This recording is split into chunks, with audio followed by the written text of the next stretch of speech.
Okay. This is just not ideal. I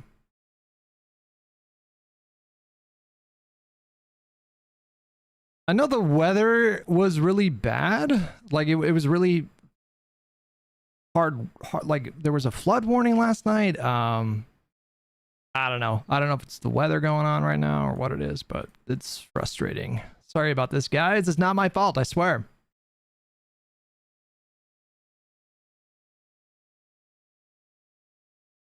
Not ideal.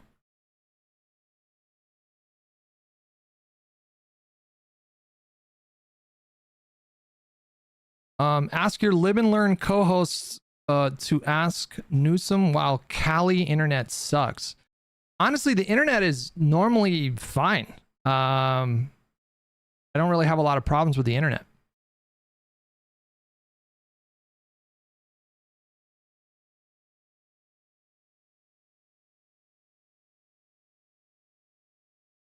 Usually, there's like not a lot of problems. But for some reason today, giving me shit. You didn't watch the more interesting part of the Sam Harris interview. I'd love for you to react to 16 to 37. There's a lot of daylight between you and chat and Sam Harris in terms of criticism of the Democratic Party and giving credit to Trump. And I think that's more interesting than when you just agree. Okay. Yeah, we can tell you what. We'll watch that right after this. Solar flare activity, Hutch. I'm not in Cali and internet acting weird. Is that what's happening? What if I solar flare? Holy cow, the sun just went ballistic. Gigantic plasma ejections from the northern and southern hemispheres nearly simultaneously. What's happening? Are we all going to die? Are solar flares bad?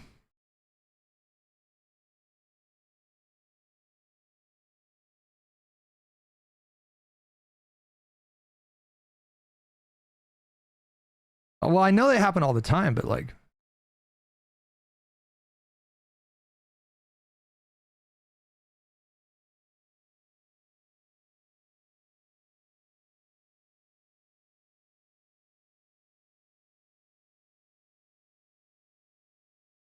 Internet. How many people are tweeting about how their internet died? No one on Twitter. Just me. The sun is in fact bad for you. Damn. Still waiting for the big one that fries all of our electrical everything. That would be crazy. That's why I want a gun for the record.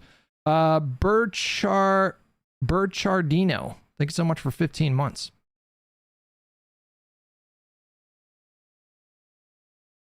I don't think it's me being like an insane prepper, but the thing that I fear the most these days is a massive cyber attack on our like digital infrastructure, especially as we, not to bog the chat down with an AI debate, but especially as like AI systems become more sophisticated.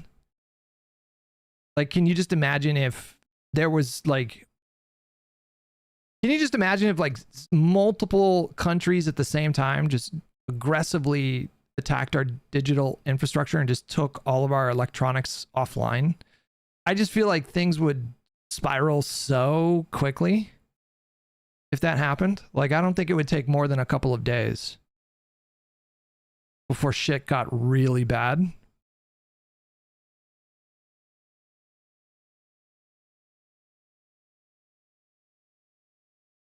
Was there a scheduled maintenance today that you forgot about? No, I don't think so. I didn't get any kind of notification.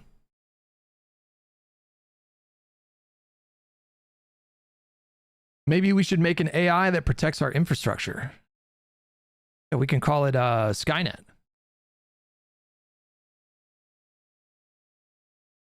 Okay, is everything set up properly here? I'm just going to jump back into it. It's not ideal for the stream to go down this many times, but what are you going to do? I work in cyber security. That's been a thing. We've been looking into our industry. On the plus side, there's an effort to leverage LLMs to also protect networks. It's just, you know, like if all the power went out and like everybody's like internet went out at the same time, it would not take long before everything just fell apart, you know. Anyways, what I was saying before I was so rudely kicked off of my internet, if it does happen one more time, we're just going to call it there and hope Sunday is better internet. But I definitely want to keep streaming right now. So that would be a bummer. Anyways, I don't know if you guys have seen this person, this Blake account. She is a total psychopath. I've had interactions with her in the past, I think, and just one of the worst accounts. But they are pissed at Mamdani for saying that Jeffries should not be primaried. AOC said the same thing. Maybe we should find that first. Hold on. AOC, Jeffries, primaried. Primaried.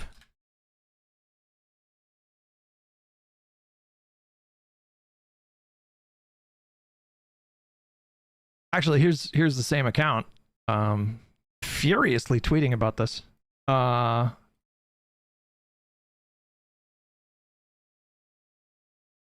I need to find like the original source. So AOC Jeffries primaried. I want to see exactly what she said. It was a quick little clip. I almost just said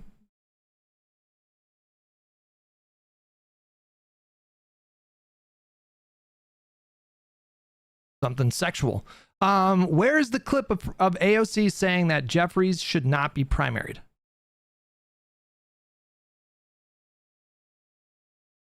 Why can't I find that clip?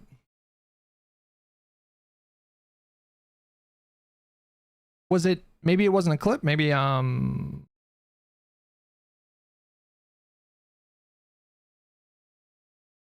asked AOC about Shai Ose, is that how you say his name? Filing paperwork to run against Hakeem Jeffries. I certainly don't think a primary challenge to the leader is a good idea right now, she told Axios. So I don't think there is a clip of it happening, but I think this is the guy that wants, that is trying to primary Jeffries. Trump held the federal government hostage and Senate Democrats surrendered. Fascism is here, but we have leaders in the Senate who refuse to meet it with the seriousness it demands. So let me explain why and break down what just happened. For over 40 days, Trump weaponized the government shutdown. He ripped SNAP benefits away from millions and turned federal workers into bargaining chips. And Senate Democrats answered with the political instincts of a mosquito, as if the elusive fantasy of bipartisanship can save us from fascism. So then came the vote on Monday night. 8 Senate Democrats caved to a short-term funding deal to Senate Republicans. And Democratic leadership in the Senate didn't stop them. They didn't do shit. Instead of holding the line, Schumer and Senate Democrats caved in exchange to empty promises. Senate Democrats made the entire shutdown a fight over extending healthcare subsidies, a fight that more than 7 in 10 Americans supported. For once, the public was behind them. So what do they get in this deal? Nothing. Not a guarantee of extending subsidies, not even a commitment that it will come up in a vote in the Republican-controlled House. Because we're all supposed to believe that Republicans are going to protect healthcare. This deal basically gives nothing to the people who needed something. It's because we don't have leaders who know how to fight. I don't love the fucking music. Jesus Christ. It's overpowering. I like, maybe the music would be less annoying if they just turned the volume down a little bit, but fucking hell. Fascism in this country. And they need to go if they can't do their jobs to protect you. That's why Chuck Schumer needs to step aside as Senate Minority Leader. Because this is a wartime moment for our country. And do you really think this guy... We will win! We will win! ...is the best person to fight a fascist in the White House? We are all too familiar with this pattern. Democrats go out of their way to appease Trump, hoping that he'll throw them a bone. Yet Trump does whatever the fuck he wants every single time. After they're doing it. They're doing it, guys. They're doing it. They're doing the thing. You guys know. You guys know what I'm about to reference. There's a theory in politics. No, they're not doing the well, they are doing the flow chart, but they're also doing reverse Green Lantern, where Trump is this FDR style president for Republicans who just gets everything that he wants. Never mind the fact that he was pushing them and pushing them and pushing them for like 2 or 3 weeks, like somewhat aggressively, to get rid of the filibuster. They didn't do that. He was pushing Congress to block the release of the Epstein stuff. He didn't get that. Like, it's just not true. So I don't know what to do with that. Asian Glow, thank you so much for a year. Thank you so much, buddy. Wow. Years of fighting Trump, these guys still believe that he's going to be fighting fair. It's pathetic. It's cowardly. I don't think that the Democrats have any illusion that Donald Trump is going to, you know, be a good faith interlocutor. So that framing is a little weird. Like I don't think the 8 Democrats who voted to open the government are naive enough to think that Donald Trump is going to, you know, deliver any concessions or anything like that right now. Their way to appease Trump, hoping that he'll throw them a bone. Yet Trump does whatever the fuck he wants. Wait, he's saying that the Senate Democrats are trying to appease Trump? Is that what he just said? This is even dumber than I thought. Jobs to protect you. That's why Chuck Schumer needs to step aside as Senate Minority Leader, because this is a wartime moment for our country. And do you really think this guy We will win. We will win. is the best person to fight a fascist in the White House? We are all too familiar with this pattern. Democrats go out of their way to appease Trump, hoping that he'll... What is this framing? What? And he says we're all too familiar with that. What is he talking about? What the fuck is he talking about? Like the Democrats go out of their way to appease Trump? We all know this story, you know, it's happened 1,000 times. When has that literally ever happened? That's pretty fucking dumb. Bad Company with $5. So do they think AOC or Murphy would have continued the shutdown? AOC, wait, what? Oh, I think the better question would be like, do they think AOC or Murphy would have been able to stop the Democrats from voting to end the shutdown? And I think the answer to that is no. Like, I don't think that you can just, even as a Senate leader, I don't think that you're just going to have the power to just get every senator to vote how you want. It does appear that Chuck Schumer was somewhat earnestly trying to keep the fight going. I also think there's a rotating villain situation going on here where, you know, there was obviously a strategy to the collection of senators that were the ones to vote to fund the government, but he seems like he actually wanted it to go on a little bit longer, at least. Anyways, that is who AOC said that shouldn't be primarying Jeffries right now.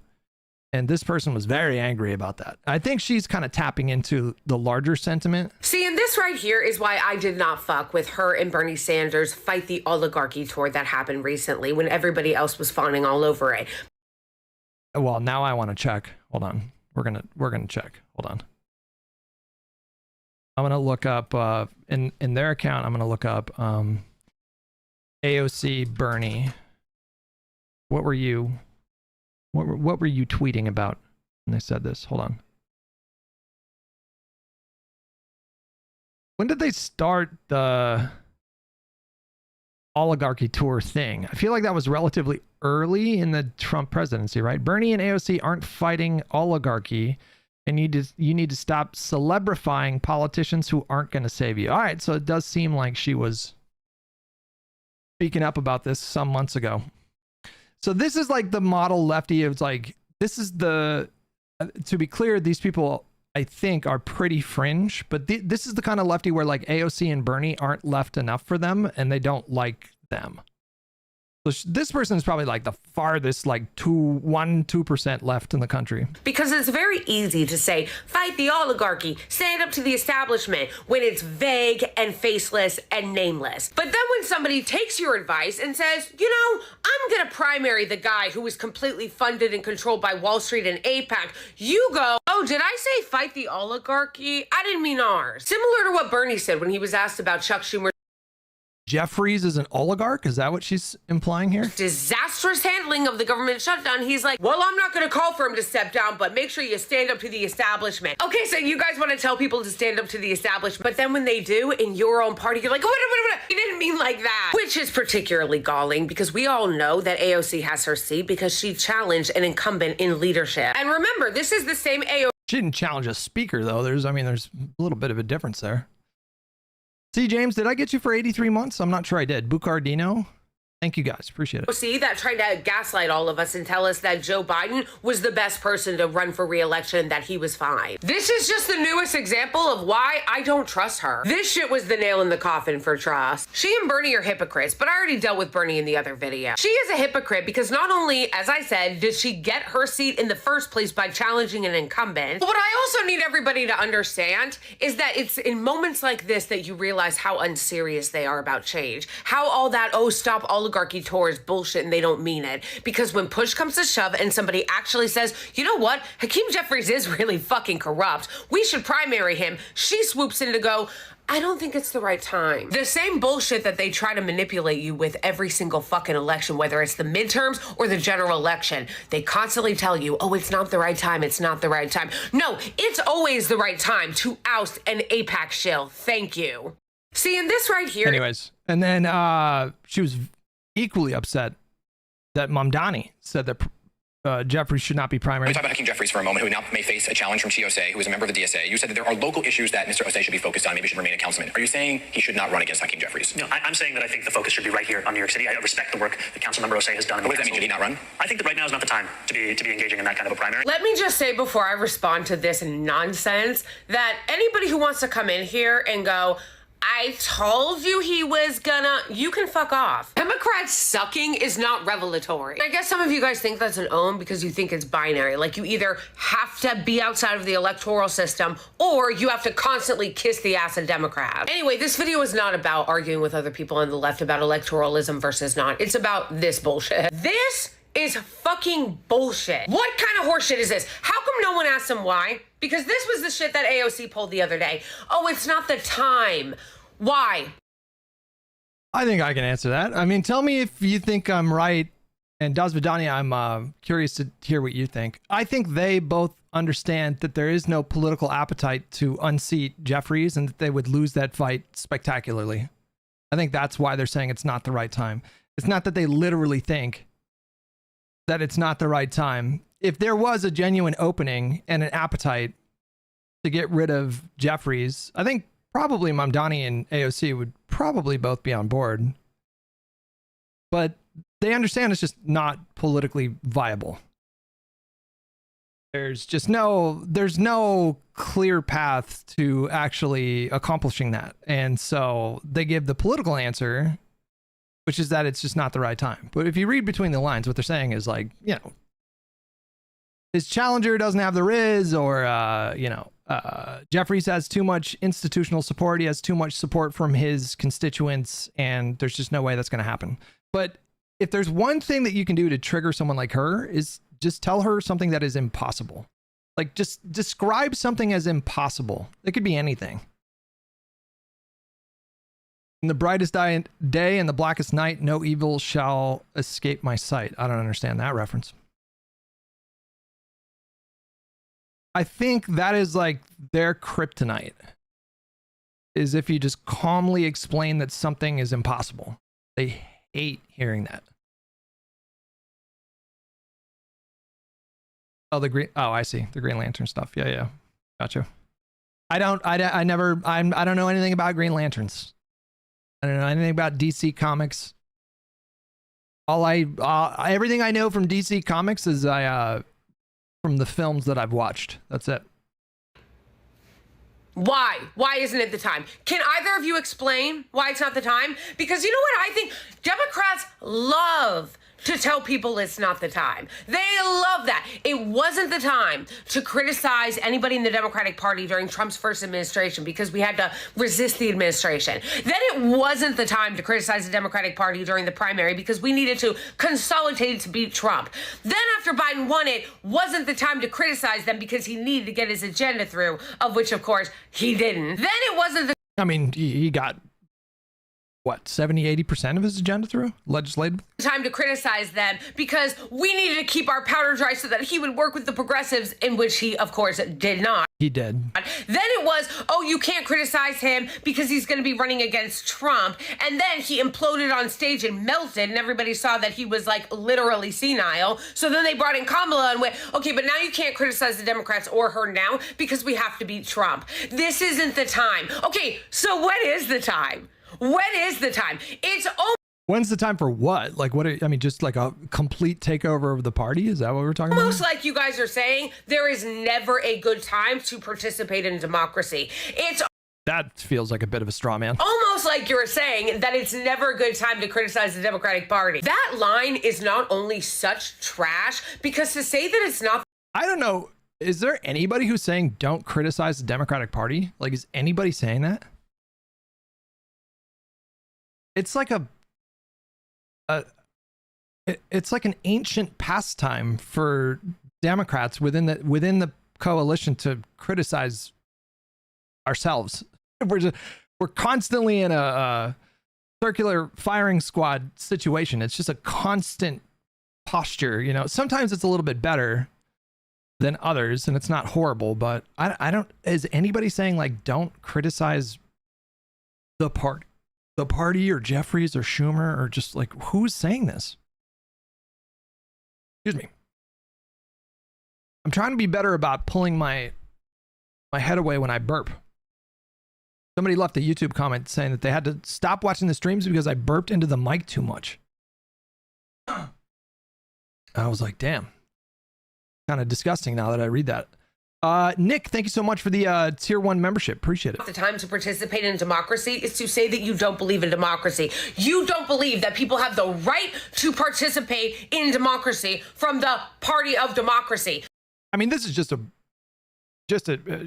insane straw man of epic proportions. Like, nobody is saying don't participate in democracy. But the second thing is, actually, I can't think of a better time than now. Now is a great time, actually. Somebody get them on the record to explain why. Because their reasons for this are always bullshit. Stop letting people gaslight you into thinking that primaries are not a good thing. Even if Hakeem Jeffries kept his seat, it would sharpen him. The problem in the Democratic Party is that there isn't enough challenging. There isn't enough standing up to the establishment. There is way too much fucking reverence and like, oh, we've got to listen to the leadership and do everything they tell us to say. Fuck that. Fuck that. This is a time where people are feeling galvanized, and the same people that love to say, oh, we're going to take on the establishment, sound like they're trying to stamp it out. I mean, I'm just going to say it. I think these people need to be humbled. I am actively rooting for their downfall. Which, that's just, I mean, that's a fool's errand. I'm a fool for hoping that they would feel humbled. But, you know, I really need them to just crash the fuck out and just have, like, I need them to do, like, worse than they normally do. Which is already kind of subpar. Mamdani excluded. That was pretty remarkable. But I don't even know if you can consider Mamdani in the same cohort as these people anymore. I don't know if he has passed their purity test. Our problem is that we can't fall in line like Republicans. I don't think that that's true. Well, it depends on what you mean by fall in line, but the Democratic Party coalition, like in the Congress, has been remarkably, what's the word? Cohesive. It's the outside pundits and commentators where you can find the bulk of the division. But within it's getting a little spicy these days. You know, Ro Khanna and Bernie in particular have used, you know, they've been a little bit more aggressive with their rhetoric. I think both of them feel like there's an opportunity to try to expand the ranks of the progressive caucuses in the Senate and the House. And so they're using a little bit more kind of antagonistic language. Certainly Khanna, like more than Bernie, I would say. So they feel like there's an opening here, but even with all that going on, the Democratic Party, especially in the House, is wildly diverse when we're talking about ideology. And for the most part, it's pretty cohesive.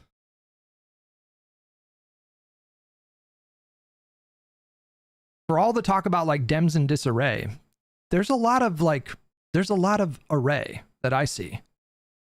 And I think you can credit Trump to a large degree for that. It's just because Trump is so bad, like so uniquely awful, that it forces more cohesion. Because I think most members of Congress are adults. And I would say most members of Congress are pretty reasonably intelligent. And so I think they understand how important it is to be cohesive in a moment like this when you're up against Donald Trump and MAGA. Anyways. Deceit says, Hutch, genuinely curious, is it better to primary a seat leader in the middle of a Dems term or a Republican's term, just so I understand what the argument truly is? I don't think that either AOC or Mamdani were literally saying that it's not the right time. I think the reason why they said that is because they can very clearly understand that there's just not any political appetite to unseat Jeffries. I think they calculate that this challenger is not a genuine threat, and therefore they're not going to throw their name in that fight. They're not going to throw their weight behind someone who they think is very likely going to lose. But I think if Jeffries was truly vulnerable, then I think both of them would pounce. I think both of them would say, they might not say, hey, it's time to step aside, but they would use different kind of rhetoric to indicate some kind of openness.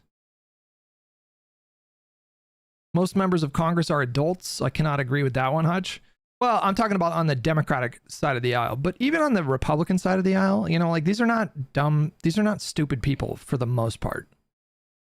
With some exceptions, obviously. But for the most part, these are, professional, serious people that had long careers. A lot of them were lawyers.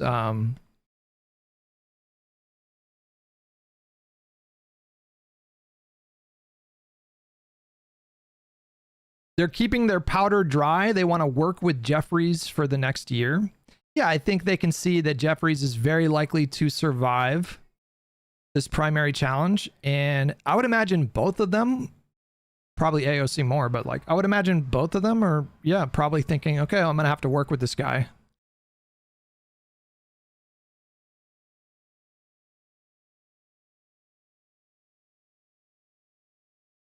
Esme's TV is very loud. Hey, Esme, down the TV a little bit. I think so. I just heard a lot of clapping and cheering. AOC may have went to Jeffries on the side and said, yo, I will not back a primary challenger, but I want better committee assignments. If she did, I'm completely in favor of that. She's playing the game. Oh, I don't know. Maybe. I don't know. That's like high level politics that I don't. Maybe she did that. I don't know. I don't even think that's a needlessly complicated answer. I think it's probably more likely that they both see that the challenge is not likely to succeed. Okay, so anyways, let's finish up this. Means that you were allowed to be there for even longer. And he goes on in this video clip actually to say over and over, well, he could have just waited 2 years or 4 years. That is a tactic that so many older Democrats use to prevent any young person from running, where they say, well, just wait. And then they decide to run again. Every single time. Power is not given. It is taken. And we need more people like Justin Pearson to run for office against Democrats like Steve Cohen, who take tons of corporate money. Yeah, we'll see. I'm so curious.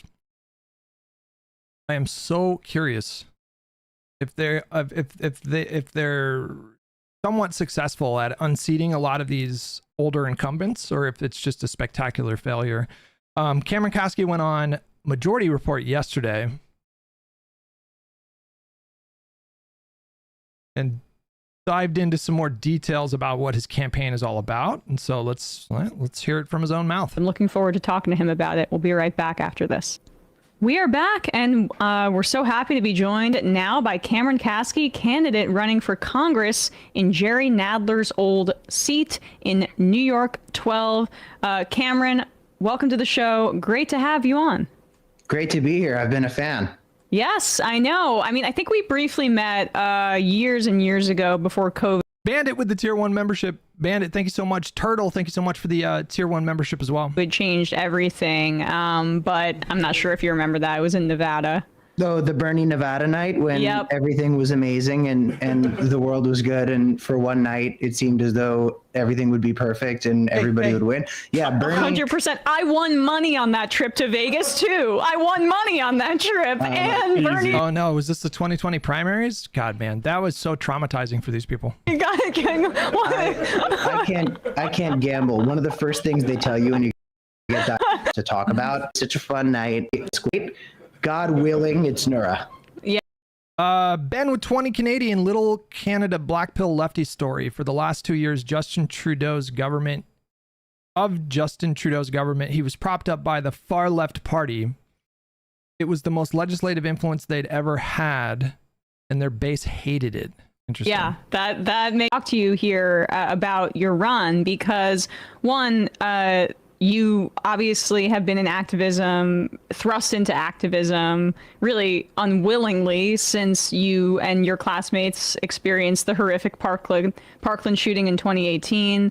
And so many of you guys, like, I mean, of course, David Hogg and everybody I see have really taken up the mantle and have tried to use that horrific traumatic event to change the world. Like, how do you kind of reflect on the past decade of your life, really, and where this has brought you and why you're choosing to run for Congress on the heels of that?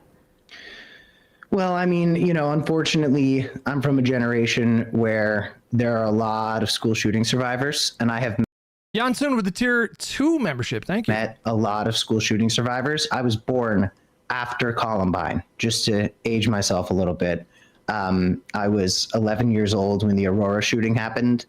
I experienced, the Vegas shooting was only a little bit before the shooting at our high school. And that was a very interesting one to learn about because the survivors from Vegas were not very tight-knit a community. It was a lot of people visiting from out of town for a concert.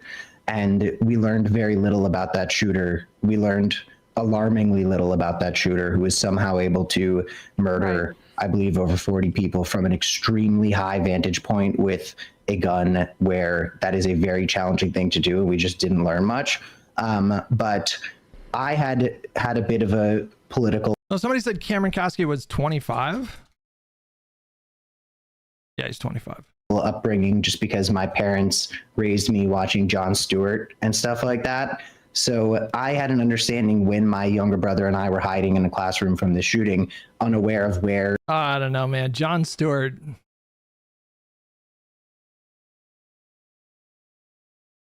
He's a frustrating guy.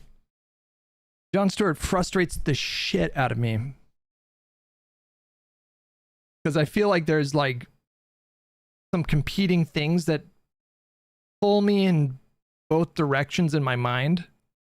So, first of all, I think his heart is definitely in the right place. I think he's guided by compassionate instincts. And he's just insanely talented. He's just, he's such a good host. He's very funny, very sharp, knows how to work a crowd, just top. He's like S tier when it comes to that. So he's just insanely talented. Fuck, his politics really frustrate me sometimes. Because he plays into a lot of the tropes that are so goddamn irritating to me. Hutch hates people who support 9/11 first responders. I've been saying it for a while. I think 9/11 first responders. No, I'm not going to finish that joke. Never mind. Ooh.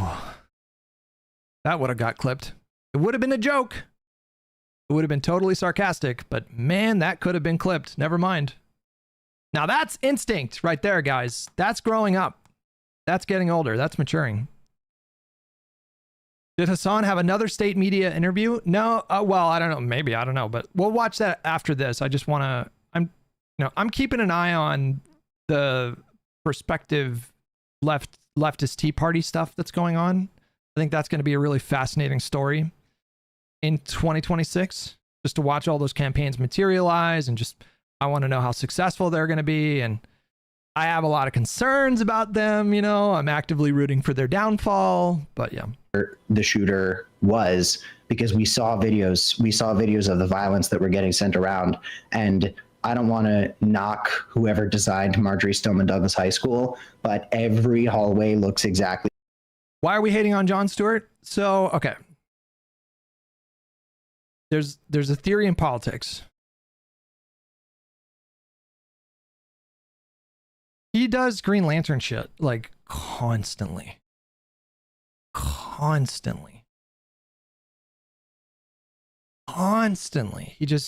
He is so deeply ingrained. I'm not very good at, I need to be better about reading between the lines. Admittedly, I need to be better about that, because I think it's a perfectly fine, good thing that people want, single payer healthcare and social democratic policies. They want policies that will alleviate suffering and poverty. That's a good thing. That I feel like I need to focus more on that and not the kind of logic that they employ in their advocacy that so oftentimes frustrates me. I'm just not very good at that. It just, when I see it now, when I see people doing this thing, it's like, oh, we can send billions to Israel, but we can't give everybody Medicare. Like, I see stuff like that and I'm like, I just get so fucking frustrated, because I'm like, well, giving everybody Medicare, I think across 10 years is projected to cost $30 trillion. So that's a lot of money, and how much money did we give to Israel in 2024, whenever that was? I think it was roughly like $20 to $30 billion. These are very different price tags.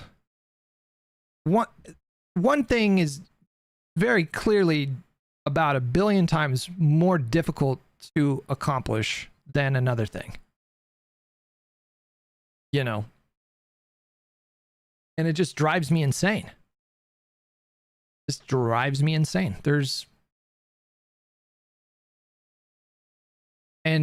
Jon Stewart's been doing this for years, and he kind of does this whole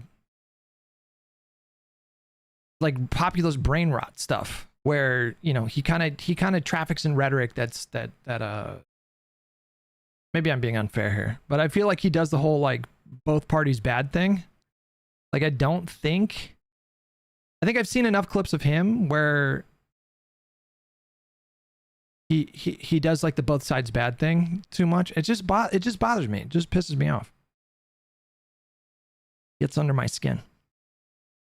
Can we come up with a Marvel analogy for the Green Lantern theory? I'm not a DC fan. Is there a Marvel character that can produce things at will and just create stuff like the same power set?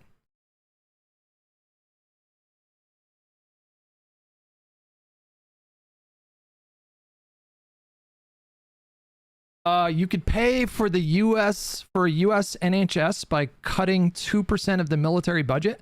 That can't be true. There's no way that's true. Our defense budget is, I think, roughly $1 trillion a year at this point. And a Medicare system expanded to everybody, or an NHS type. So, well, I don't know. I mean, I don't know where you're getting those figures. But there's no way that can be true. Can't healthcare be done at the state level? It can. It's just really hard. It's just really fucking hard. It's, California wanted to do a Medicare for all type system. CalCare or some such. Show Hutch as the superhero Green Lantern, theory of politics, fighting Jon Stewart and left-leaning commentators. It's no small thing. This is something that's going to require a filibuster-proof majority in the Senate, or a Senate that would be willing to get rid of the filibuster. And we just don't really seem like we're anywhere close to those things just yet. There's other realities. Like, I don't know if other developed countries have the equivalent of a filibuster system. So I think other countries, it was easy. Like when England did the NHS thing, that was, when was that? Was that right after World War II, or was it right before World War II? When did the UK establish the NHS? And they were doing it, so they did it in 1948. They were kind of springboarding off of World War II, and it gave them more political capital to get something like that done. But I don't think they had the equivalent of a filibuster in the UK. I feel like if you're gonna push for single payer healthcare or fully government subsidized healthcare in the United States, you should actually focus on getting rid of the filibuster first if you want to do that. Like, that should be your number one priority. I think Econoboy was right about that. Am I getting sidetracked? I think I'm getting I'm sorry. I went off on a tangent. I'm doing the Trump weave. First of, and hold on. Did we get any update on if Trump and Mamdani are going to do a televised thing? The same. The design left a bit to be desired. So we didn't know where this guy was. And Yes, it looks like. Hold on. Trump and Mamdani to hold a meeting at the White House. Oh my God. I just got nervous. Did anybody else get nervous? I just got nervous.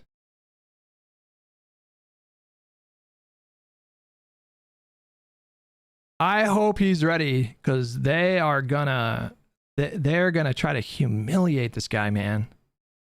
Oh my God, I'm getting even more nervous. But is it going to be televised? Yes. Associated Press just went live 2 minutes ago. And the title of the stream is Live, Trump and Mamdani hold a meeting at the White House.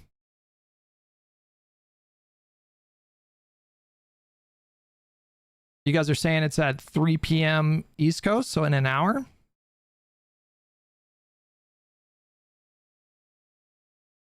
You don't think Mamdani is competent? No, I do. I really do. But here's what he's walking into, okay?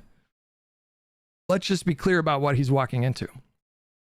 Because Trump's team, I don't know when they scheduled this meeting, if it was, they scheduled it yesterday or the day before. But since the moment that they scheduled this meeting, Trump's team has been working on, they all got in a room and then they all workshopped, like, okay, how do we make this guy look as bad as possible? And that's just my prediction. Maybe I'm wrong. But I just think that's how they operate. And so, like, for example, when the president of South Africa came into the White House, they prepared a video and they forced everybody in the room to watch this video. And remember that? It was like a sizzle reel of extremist political or politicians in South Africa that were like, kill the white person, or I don't know what it was. It was like a 3-minute montage of we're gonna unalive white people. You'd be better off, instead of bashing lefties, you were happy when lefties win, and you are happy when any blue politician wins. I don't think I'm bashing anyone right now. Who am I bashing right now? I just really disagree with a lot of the strategy. There's a show on HBO called Deadwood, and it's one of the best fucking shows of all time that was canceled before they could do their final season. They literally built an entire town to shoot the show in. It has the best writing of any show ever. It's so fucking good. It's such a good show. And it got canceled. And then 20 years later, like 15 years later, I don't remember when it got canceled, HBO gave the green light to do a 2-hour Deadwood movie to just wrap up all the loose ends that they didn't get to wrap up because the show got canceled. And in the show, there's like a dynamic between Timothy Oliphant's character, who plays Sheriff Bullock. He's like the sheriff of the town. And then Al Swearingen, played by Ian McShane, who was also in the John Wick movies. He's like the guy. He's like the the guy. John Wick. He's like the fucking guy. Anyways, Bullock's character is he's very angry. He's very very manly, very masculine, he's like a man of action, but he allows his emotions to get the better of him sometimes. And Al Swearingen's character is really cunning and strategic and calculated. And the tension between those characters is like the driving force of that show for like the first couple seasons. And there's a scene in the movie, the Deadwood movie that came out like 5 years ago, where, they have to join forces against this other really powerful guy. And they're going over like what they should do. Like, and Bullock is just all about just confronting him head on. And then Al Swearingen says to Bullock, have you ever thought about not running right at a thing? And that's how I feel about the current left-wing movement in this country. That's what I just want to sit them all down, and I just want to ask them, have you ever thought about not running straight at a thing? That's how I feel about it. I don't hate the left. I really don't. I don't hate them, but they're guided by just nothing but fucking youthful zeal and unbridled confidence that they can accomplish anything. Which I guess you could argue would be a strength in politics if you really want your politics to be about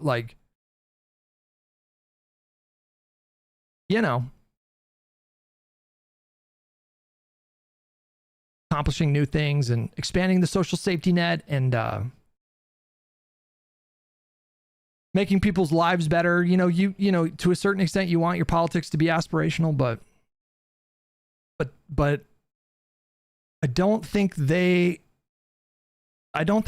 cope well with limitation. Just the concept of limitations. Don't think that they accept their limitations, and I think that is the thing that, for me right now, the movement is just not a serious movement that I can trust will actually get stuff done, because it's just a fucking mess right now. Okay, I'm sorry. That rant was important. Okay, somebody called me out and said that I need to stop hating the left. I don't hate the left, but I just want them to stop running at everything, just running head on, club in hand, running into a situation where there's a bunch of brush and cover.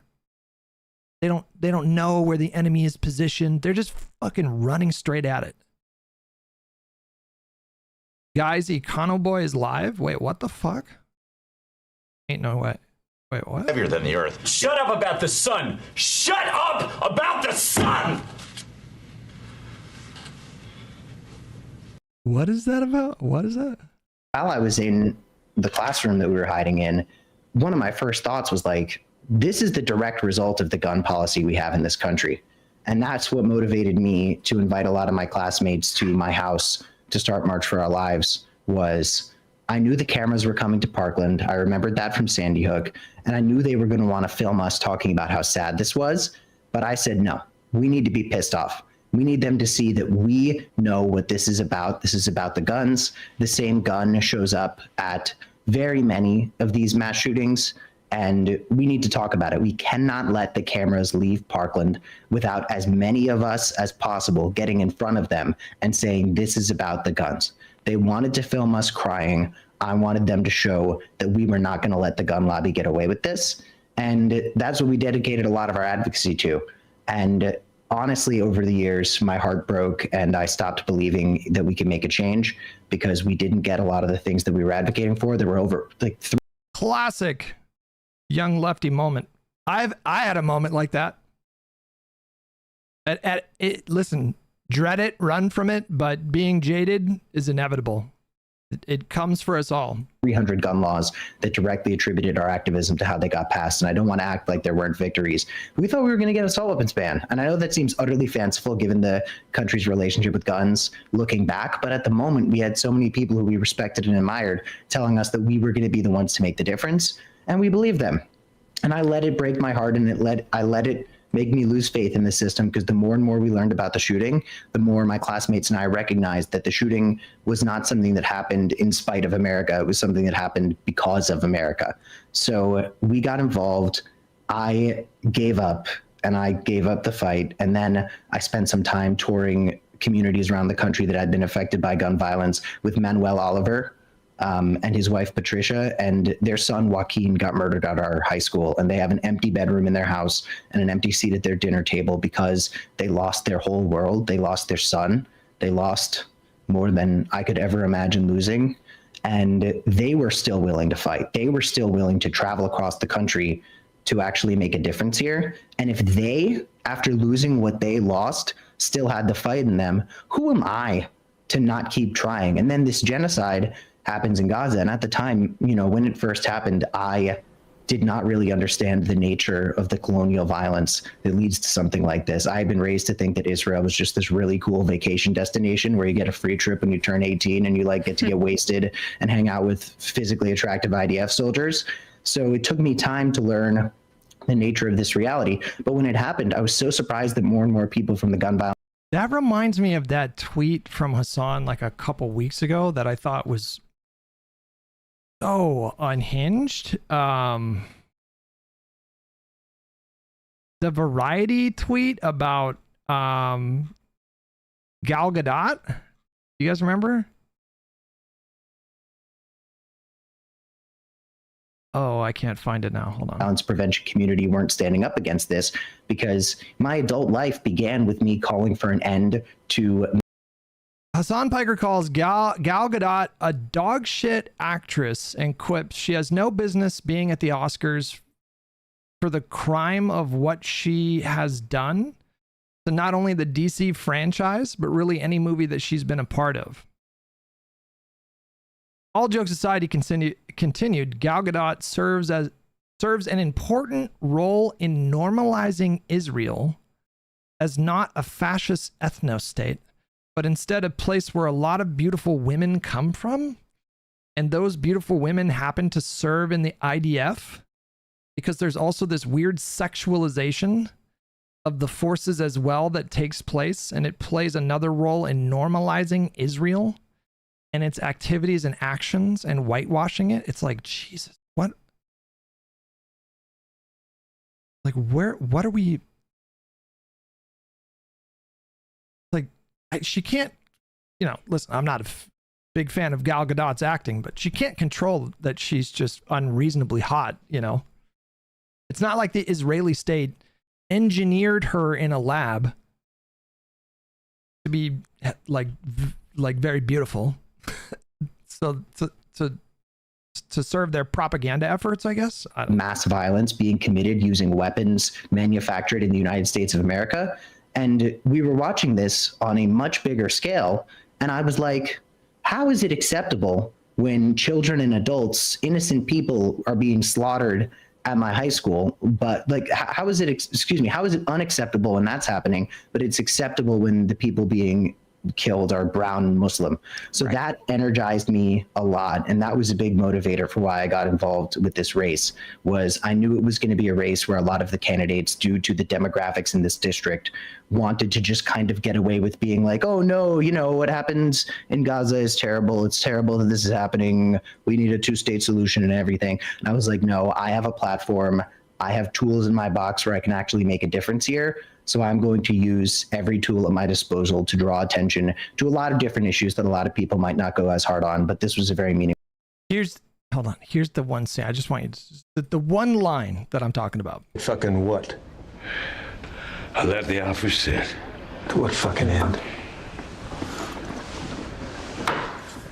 You ever think, Bullock, of not going straight at a thing? That's where my head is, like 24/7 with these people. I need that line fucking tattooed on my body. Meaningful one to me. Yeah, and I want to get to your platform on that because I mean it's one of the best kind of most unambiguous and truthful analyses of what the Israeli project is actually looking like that I've seen on a candidate's website. I mean, I can't really think of one. Like you talk about it. I guess maybe we'll circle back then. You speak about Greater Israel and what the reality is and what the Netanyahu Israeli government is trying to do there. Can you explain a little bit about your platform and why, you know, it's not just ceasefire now? You chose to put a more comprehensive plan together about how you would tackle this if you were to get into Congress. Well, we've had ceasefires, and look what those have done for us, right? The only way this is going to stop is if we stop financing it.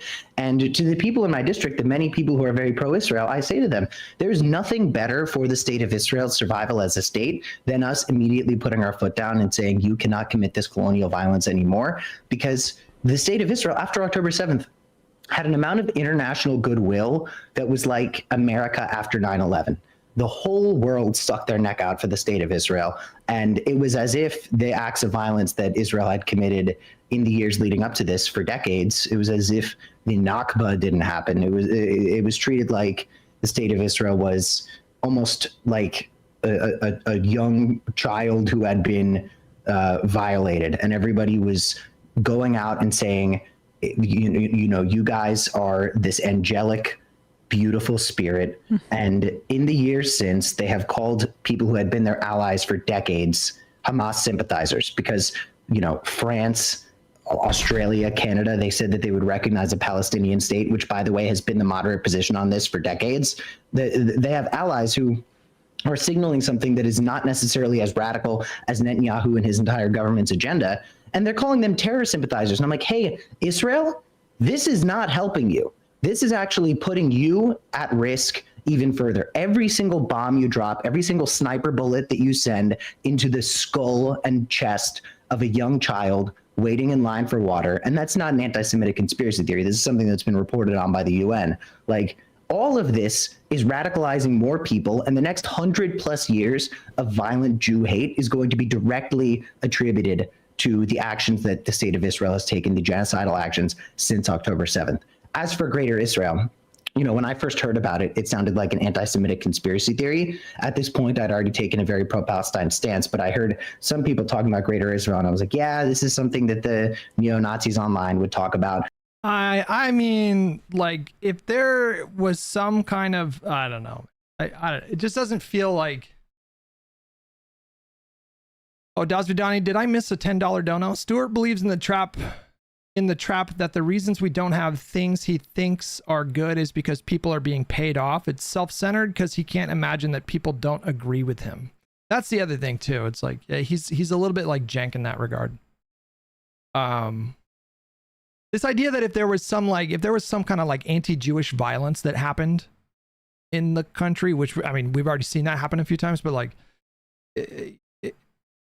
that, like, we should blame Israel for that, for like inspiring that kind of violence. It's like, well, if somebody took it upon themselves to do an act of violence against just, you know, like random Jewish people in some place in response to what Israel is doing, there's probably like some anti-Semitism going on there. You know, like if they were compelled in that moment to just do violence against like random Jewish people. And I just feel like you would never use this kind of language or describe this kind of thing in that way, talking about like any other group. Like if there was, you know, some Nigerian government that committed some atrocity and then some random Nigerian people got murdered, you know, because the person that murdered them was like pissed at what was going on in Nigeria, like we would never like sanitize that kind of action by blaming Nigeria for that.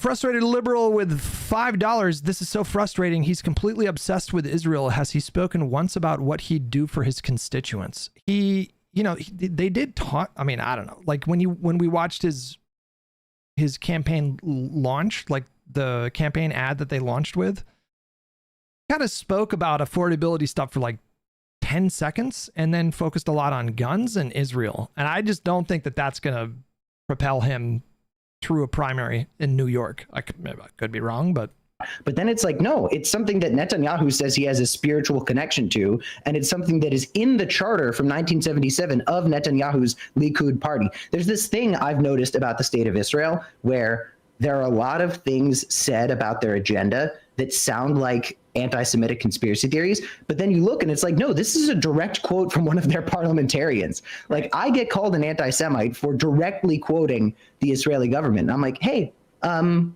respectfully, I'm quoting people. I'm not making shit up.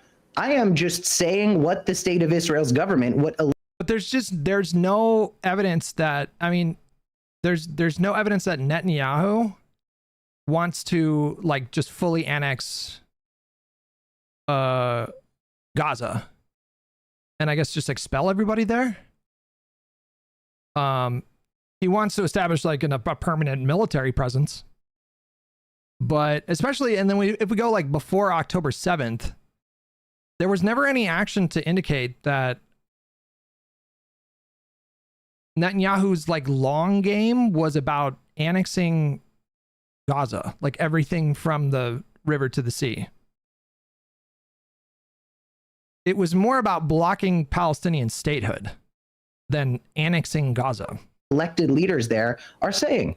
So look, this is a district where a lot of people in the... Osvidani with $5. I've said this before. These people would never blame Japan for Japanese internment or Al-Qaeda for Islamophobia. That's exactly what... Thank you for giving me those examples. That's exactly what they're doing. It's like if you went back to... When did they establish the internment camps in America? Like 1943?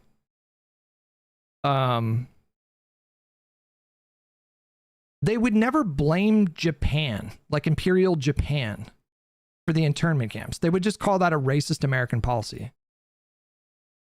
And the same thing with like Islamophobia. Like they would never, like if there was Islamophobia, if there was like some Muslim that was murdered in New York, they would have been like, well, you know, that's kind of on Al-Qaeda. They would not fucking do that.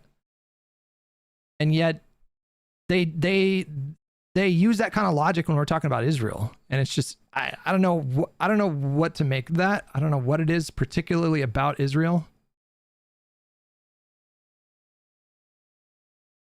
Wouldn't that be the reverse?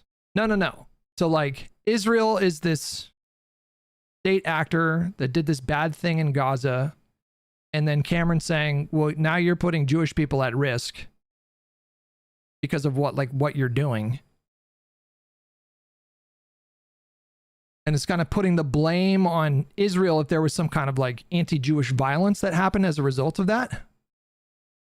But you would never do that when it came to like Japan and the internment camps during World War II. That we just recognize that pretty universally as just a stain on our country's legacy and just an explicitly racist action.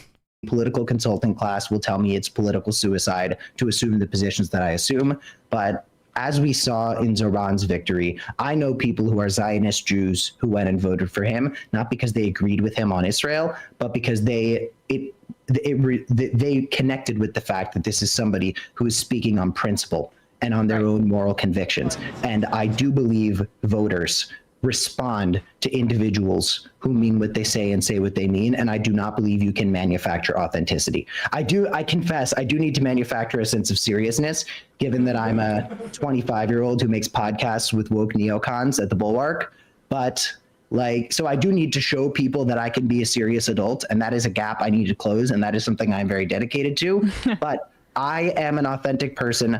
I speak from my heart, and I'm happy to assume positions and communicate these positions that are not necessarily politically expedient. When I talk about abolishing private prisons, that's not something that voters in New York's 12th congressional district, one of the richest districts in the country, are thinking about. That's not something that is going to gain me political points. But what I do believe is that if I talk about the things that are emotionally important to me and morally compel me as a human being, that will connect with people.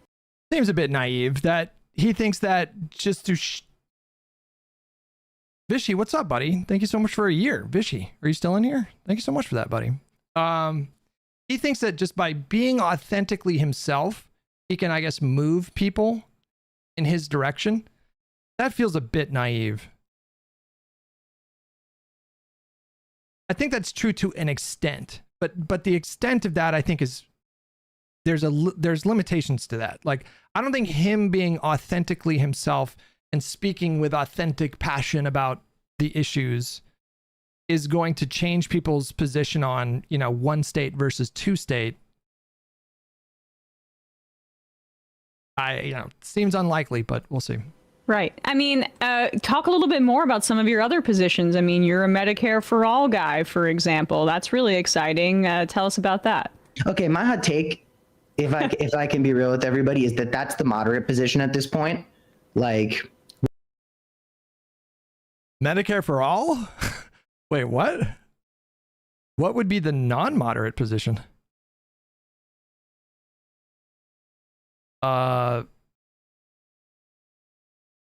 for all, like, to the left of basically every developed nation, in that Medicare for all is about completely replacing insurance. Like getting rid of the insurance model altogether. Just no more private insurance. The whole thing is run by a Medicare system. I don't know how that could possibly be a moderate position. With what RFK Jr. and Donald Trump are doing to our public health system, our ability to tackle public health crises, we are going to see generations of harm done to the safety of Americans. And right now there is a jobs crisis that is making it so my generation that is graduating with student debt is not going to have entry-level jobs that put them on a path to get any decent benefits. So when they turn, 26 years old and get off their parents' insurance plan, God forbid there's an accident or they come down with some sort of terrible illness, their financial future can be ruined. Right now, people are in harm's way because of the Trump administration, because of the fact that their healthcare, the healthcare that they do have, the premiums are skyrocketing. And we can afford it. That's one of the first things you see on my website, which I encourage people to go to. And please donate to me because my opponents are loaded, by the way. And also look at my policy positions because I am, at least of the candidates that are getting a lot of media attention, the only one with a full list of comprehensive policies. I don't know let's get to that in a sec. Yeah. My opponents are not very forthcoming about their policy positions. But like, I encourage people to go read more about this and my position on this on my website, but like well, say what your website is. That's like plugging 101. You got to say what the website is. I just did a Google search, Cameron Koski campaign page, and I don't see any results. Where the fuck is this Is it CameronKoski.com? Like, what is it? We can afford it. That's what it says on my website. Koski for Congress. Oh, there it is. Okay. Koski for Congress. .com. Support Cam's campaign for New York 12 policies. Medicare for all, stop funding genocide, abolish ICE. Affordability, fight the oligarchs. Gun violence prevention, combat hate crimes, reproductive rights, free public college, climate change, supporting Ukraine. Dismantle the prison industrial complex. What is that one? There are very few institutions in this country more abhorrently racist than the prison industrial complex, and that is really saying something. There is a network of government and private entities profiting off of mass incarceration through private prisons, prison labor, and other forms of exploitation. Our prison system does not exist to rehabilitate people and provide them with opportunities for the future, for a future. It exists for profit. And people from the most marginalized communities are being used as cheap labor to drive it. Every human being deserves yada, yada, yada.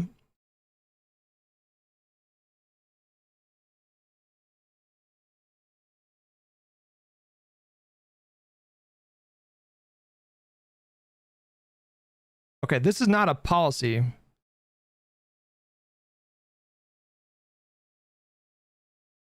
He says, I will not give up on the restorative power of the human spirit, and I will not stop fighting this oppression.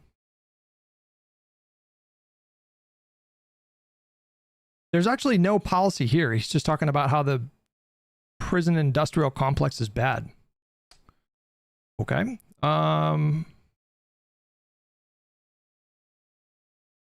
That is a long section here. As a school shooting survivor, I began my adult life calling for an end to the violent slaughter of innocent children and adults. That meant stopping violence against everyone. If elected to Congress, I will vote against sending money or weapons to the state of Israel, defensive or otherwise, and vote in favor of implementing meaningful sanctions against Israel and the UAE for their continued support of genocides in Gaza and Sudan. As a proud Jew, I will not allow the persecution my faith has endured for thousands of years to be exploited as an excuse to commit a genocide and colonial violence against Palestinians or anyone else. The state of Israel is not simply a safe place for Jews, nor a beacon of stability or democracy in the Middle East. It is the direct result of colonial project and corporate interests that willingly puts its own citizens in harm's way with regional conflict escalation.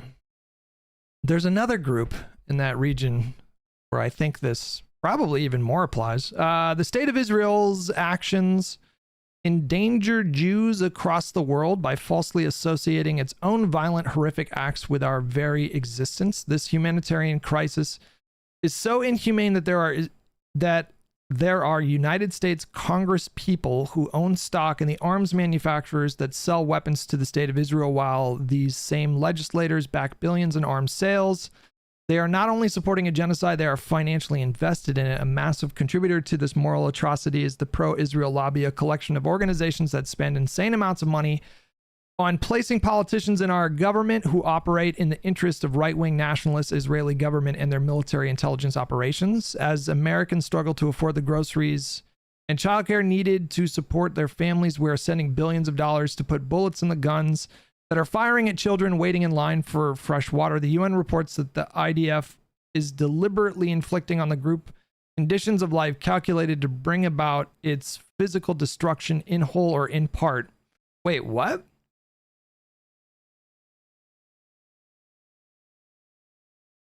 And imposing measures intended to prevent births within the group. The commission highlights humanitarian aid workers being directly targeted and killed, as well as confirming that some children, including toddlers, were shot in the head by snipers. When did the UN report that the IDF is deliberately inflicting on the group conditions of life calculated to bring about its physical destruction in whole or in part? That's just the definition of genocide, right? But when did the UN, what UN report said that they were doing a genocide? Am I crazy? I feel like that would have made front page news if the UN said that, right?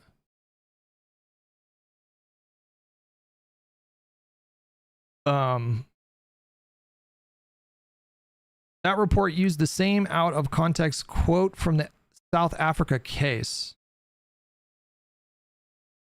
It says the UN reports. I don't know what that is in reference to.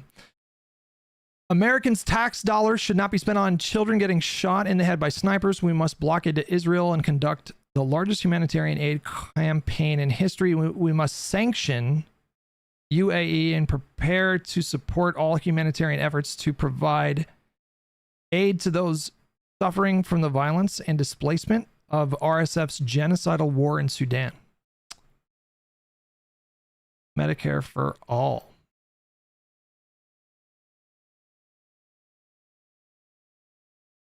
Some first steps to making healthcare more affordable, rejecting the influence of corporate lobbying and talking point falsehoods used to maintain the massively profitable private insurance sector. Establish national rate negotiations so the government can help lower prices for medical devices, hospital stays, doctor services, more. Lower prescription drug prices, because I find it hard to believe that Donald Trump will fulfill his pledge to do so. What this will look like in Congress. Supporting legislation that combats exploitative and anti-competitive pharmaceutical practices like evergreening and pay to delay, such as eliminating thickets to improve Competition Act. Voting in favor of the Medicare Dental, Hearing, and Vision Expansion Act to expand Medicare coverage to include vision, hearing, and dental. Introducing legislation banning exploitative health insurer practices like fail-first policies that delay necessary patient care, and drug tier coverage exclusions that subject the sickest Americans to the highest copays, and then supporting state-led efforts to manufacture prescription drugs domestically. Okay. Okay. The prison thing, he gave policies on these two. He did not give any policies on the prison thing right here, down here. This was just like a paragraph about why prisons are bad. What did he say on affordability here? We must expand our efforts for affordable and federal housing. New York City is heavily dependent on federal support to meet these needs. Combination of tax expenditures and direct funding offered New York City billions of dollars in support in 2024. Federally supported programs are crucial part of the city's housing infrastructure and are especially critical to our most vulnerable residents. This needs to be a country where people can start their families and support them, and New York 12 needs to be a district where that dream can be a reality.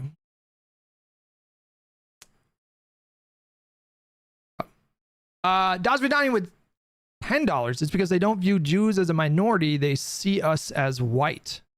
Even Emma and Cam see themselves not as not minorities, and because they see themselves as white, that means to them a privileged class. Is Emma Jewish? I didn't know that. Dasvidani with $5. Would he support sanctioning China for the Uyghur genocide? China invests heavily in our universities. He would urge them to divest from China. That's a great question. You'd have to ask him. Can afford it. I say this in my ad. I say this in my release. We can afford giving ballistic missiles to ICE, the secret police force. We can afford mass AI surveillance contracts for Palantir that are going to be used to target Americans who are using their First Amendment rights. And we can afford an endless check for a genocide overseas. But we can't afford Medicare, which, by the way, has been proven by reputable economists to save us money. I think that is insane. So Medicare for all is what I would consider my primary issue, just because it's the most common sense one. And there's issues that I'm going to. Well, he said it's the moderate position now. I would have hoped that he would have gotten into like, well, what's the extreme position then? Be talking about a bit more, because I believe that the vast majority, if not all of my opponents, are not going to be taking what I consider a principled stance on these positions. But Medicare for all, the pie in the sky dream that it was painted as for so long, it's like, no, this is the first thing we should be doing. And by the way, all Americans think this. It is the most popular policy position. Oh, okay. Well, that's not true. Okay, I think we got the gist of that.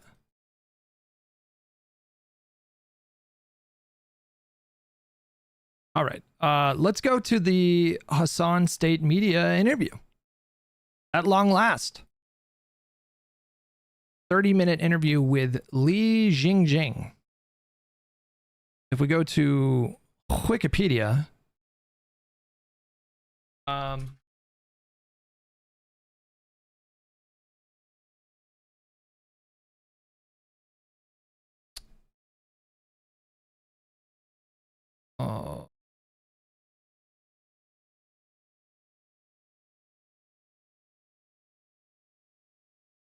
Um, 1985. There's a canoeist, there's a rower. How do I find more about this? Her bio. Excuse me. Multimedia reporter. Okay. I can't find any information about this person. But I do know that they're state propagandists. Let me see if I can find a bio. In general, you always say like China, very positive things about China.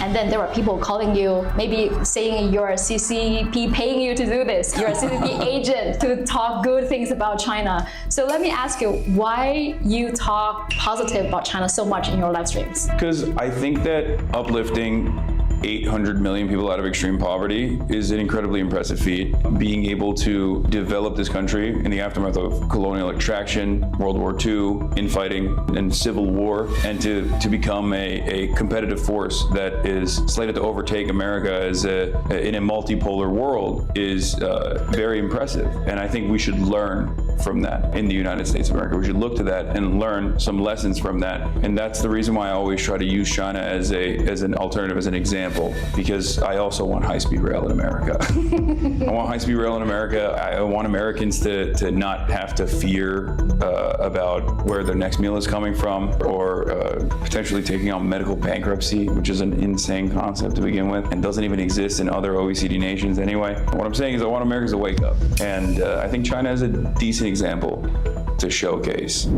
Hasan Piker, boy, I already have some thoughts. Also known as Hasan Abi, is a prominent Twitch streamer offering political commentary and media analysis. As a content creator, influencer, and political commentator, he speaks to young Americans like mainstream media could only dream of. His unique take on current affairs has helped him amass a combined 4.5 million followers on Twitch and YouTube. A recurrent topic of conversation on his platforms is China, from analyzing China's governance and development to the international bloggers' travel boom the country is experiencing. He shares dimensions of the greater China story that Western audiences rarely get to hear about. How does this one fold? Yeah, they're on a different planet out here, brother. Yo, it's got that classic Huawei vision. Yeah, it's got a little filter on there. Like cavemen discovering fire for the first time. Chinese filter, yeah. Like to be in China after being in America. We have folding phones. First of all, don't we have folding phones? Why are they? I've seen folding phones. I think a lot of people like folding phones now. America for so long. No problem, chat. Whoa, no way! It's a small one. And it's the first version. It's the first. Wait. Yeah. Really? Is that a Bible? No, that's a little red book. It is basically the little red book. The little red book. It's the red Bible, is what it is. Okay. Yeah. Thank you so much. This is incredible. Hi, Hasan Piker. Such a surprise to see you in Beijing. Wow. It was inevitable.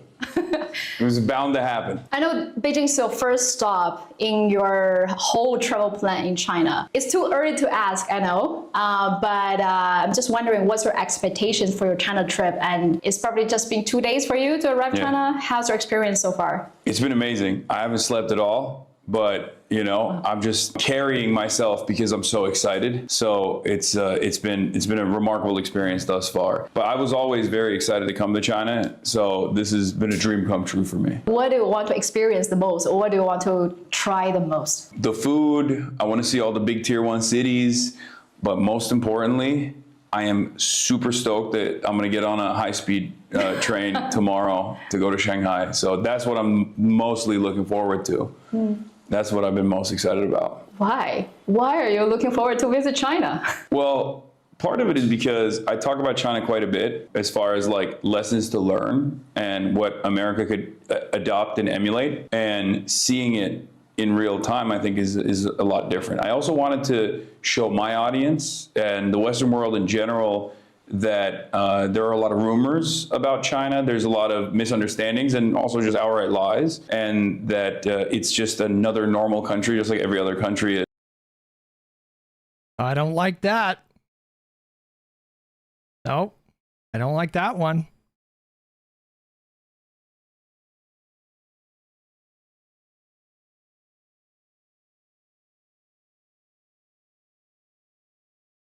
I think it's just really important to remember that first and foremost, if we're going to have a conversation about China and the way that they structure society, the way that they structure the government, you would need to center the uniparty in the discussion. Like, the discussion should start with the Chinese Communist Party.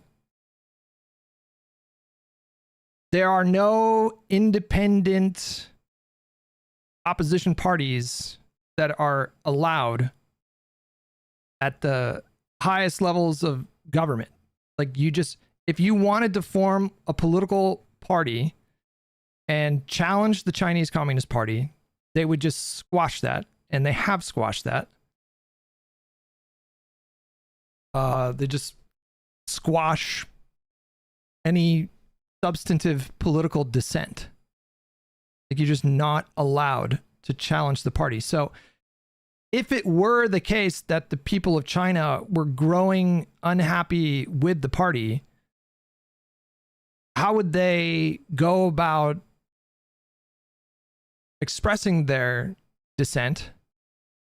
How would they go about trying to galvanize an opposition movement, to incept an opposition movement to challenge the Chinese Communist Party? Like, what would their options be? They have 8 parties in the CCP. They vote, dumbass. These are not independent parties. Those political parties that operate in the Chinese government are under the direct control of the Chinese Communist Party. You do not have the freedom as a citizen of China to simply express dissatisfaction with the Chinese Communist Party. Anybody who does so at significant personal risk. They will throw you in jail. So I don't know. Maybe it's just me being America-brained, but I think that democracy, for all its flaws, is the most ideal system that humankind has constructed. Maybe there's something better that could come down the line. I don't really know what that looks like, but it's exactly your America-brained. I think that if a people in a country are dissatisfied with their government, they should have the freedom to express that dissatisfaction. Number one, they should just be able to just express that dissatisfaction. But number two, they should be free to build their own political parties to challenge the party that's in power. And then through a democratic process, people can elect to shape the government how they see fit. And you just can't fucking do that in China. That's a big problem. It's a big problem. The state has complete control over the media.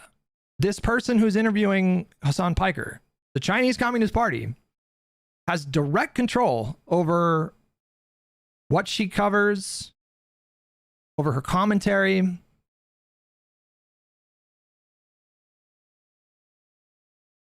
If you're in a country like that, giving an interview to the state-run media, how can I trust that the things that you're saying are accurate, authentic, true? How could I possibly trust that? If you're not allowed to criticize the governing party. Like, the whole thing is just fruit of the poison tree at that point. I can't trust anything. I'm sure that there's no one, I don't think anybody would say that there are no perks to living in a country like China. You know, having a high-speed rail, I'm sure that's fucking fantastic. I wish I had a high-speed rail in California. I wish I could just get on a train and just be in San Francisco in like 45 minutes. That would just be so nice. And I'm sure they have some pretty strong social safety nets in some ways. But if I don't have the freedom to say that I don't like what the government is doing, I would never want to live in a country like that. Ever. Ever, ever, ever, ever. Ever, ever, ever. The job that Hasan does, the equivalent of that cannot exist in China. What is Hasan's job? He's an American citizen based in America who runs a small business, very lucrative small business. And the core of his business model is constant criticism of the American government and more broadly, like the capitalist structure. He gets to do that as a job in the United States. He doesn't need to worry about being thrown in jail for expressing those opinions, for radicalizing perhaps tens or hundreds of thousands of people into his thinking. He's not going to go to jail for that. He might get stopped at an airport for 30 minutes for some extra screening, which, you know, you could argue that that's not great, but he's not worried about going to jail for doing that. Even during the Trump administration, I'm sure he doesn't like the extra scrutiny that he's getting from this administration. You know, JD Vance talked about him, personally talked about Hasan Piker. But I guarantee you in his mind, he's not thinking like, oh, I might end up in jail. That job cannot exist in China. There is no such thing as like a Chinese social media pundit who spends 99% of their time criticizing the Chinese government. That doesn't exist. It's not a thing in China. It will throw you in jail. That's a big problem. Whatever perks they have, high-speed rails, that's a big problem. They are one of the most repressive governments in the world. North Korea is probably more oppressive or repressive in terms of like squashing dissent. North Korea is just on another level when it comes to that kind of thing. And then who would be number two, if not China? The number two most repressive government in the world. Israel?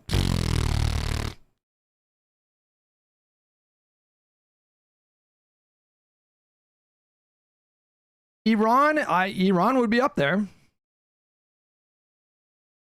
Russia would be up there. I don't know if Russia would be more repressive than China. I already said North Korea. North Korea is definitely worse. But the Chinese Communist Party exerts a significant amount of control over what information is allowed across the various channels. And they certainly exert a lot of control over how the government itself is structured and how it operates. Just an insane amount of control. They have an insane amount of control, direct control over the industries that operate within their boundaries. That's a problem. I don't know. For me, that's a problem. I like, and I don't understand like how someone like whatever could rant about this for hours. And I know that, but one, experiencing it for myself is good, and seeing it for myself is good, and then two, showing it to other people as well, I think will be a good opportunity. As journalists who travel to different countries and talk to local people, I noticed there's a huge gap. Like, there are a lot of misconceptions from the West in general about Chinese people. I think I really appreciate your effort trying to help a lot of people to see, hey, they're also. Cuomo did 9/11. I like that name. It says people only focus on China's authoritarianism because they are a transitional socialist state. No one focuses on all the American-sponsored puppet dictatorships because they're capitalist. Bless your heart. Bless your heart.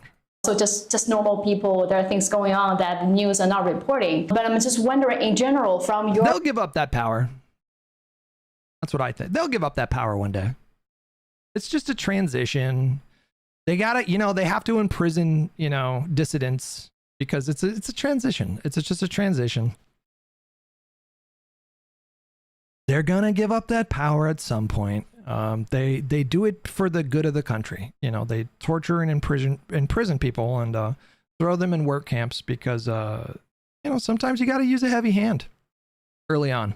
Your observation, what are the common misconceptions that say people in the United States have about China? Where do I begin? I mean, if we're going to talk about the government, there is a tremendous amount of misinformation. Oftentimes, one of the things that I think our press does to our adversaries, which is really strange, especially when we consider China being such a significant trade partner to America. 30% of manufacturing is coming from here. Nonetheless, the State Department officially designates it as like a competitor or foreign adversary. We will look to things that every other country does, our allies do, for example, and we will assume that it's like somehow sinister or totally different or totally exaggerated when it's coming out of China. One example I always think about is like there was a new museum, I think it might have been the Revolutionary Museum that was launched in China. And there was a New York Times article. It was like, China greatly whitewashes its own history in its museum. And it's like, first of all, every museum is going to show the best parts of that about their history. It's totally normal. We do that in America as well.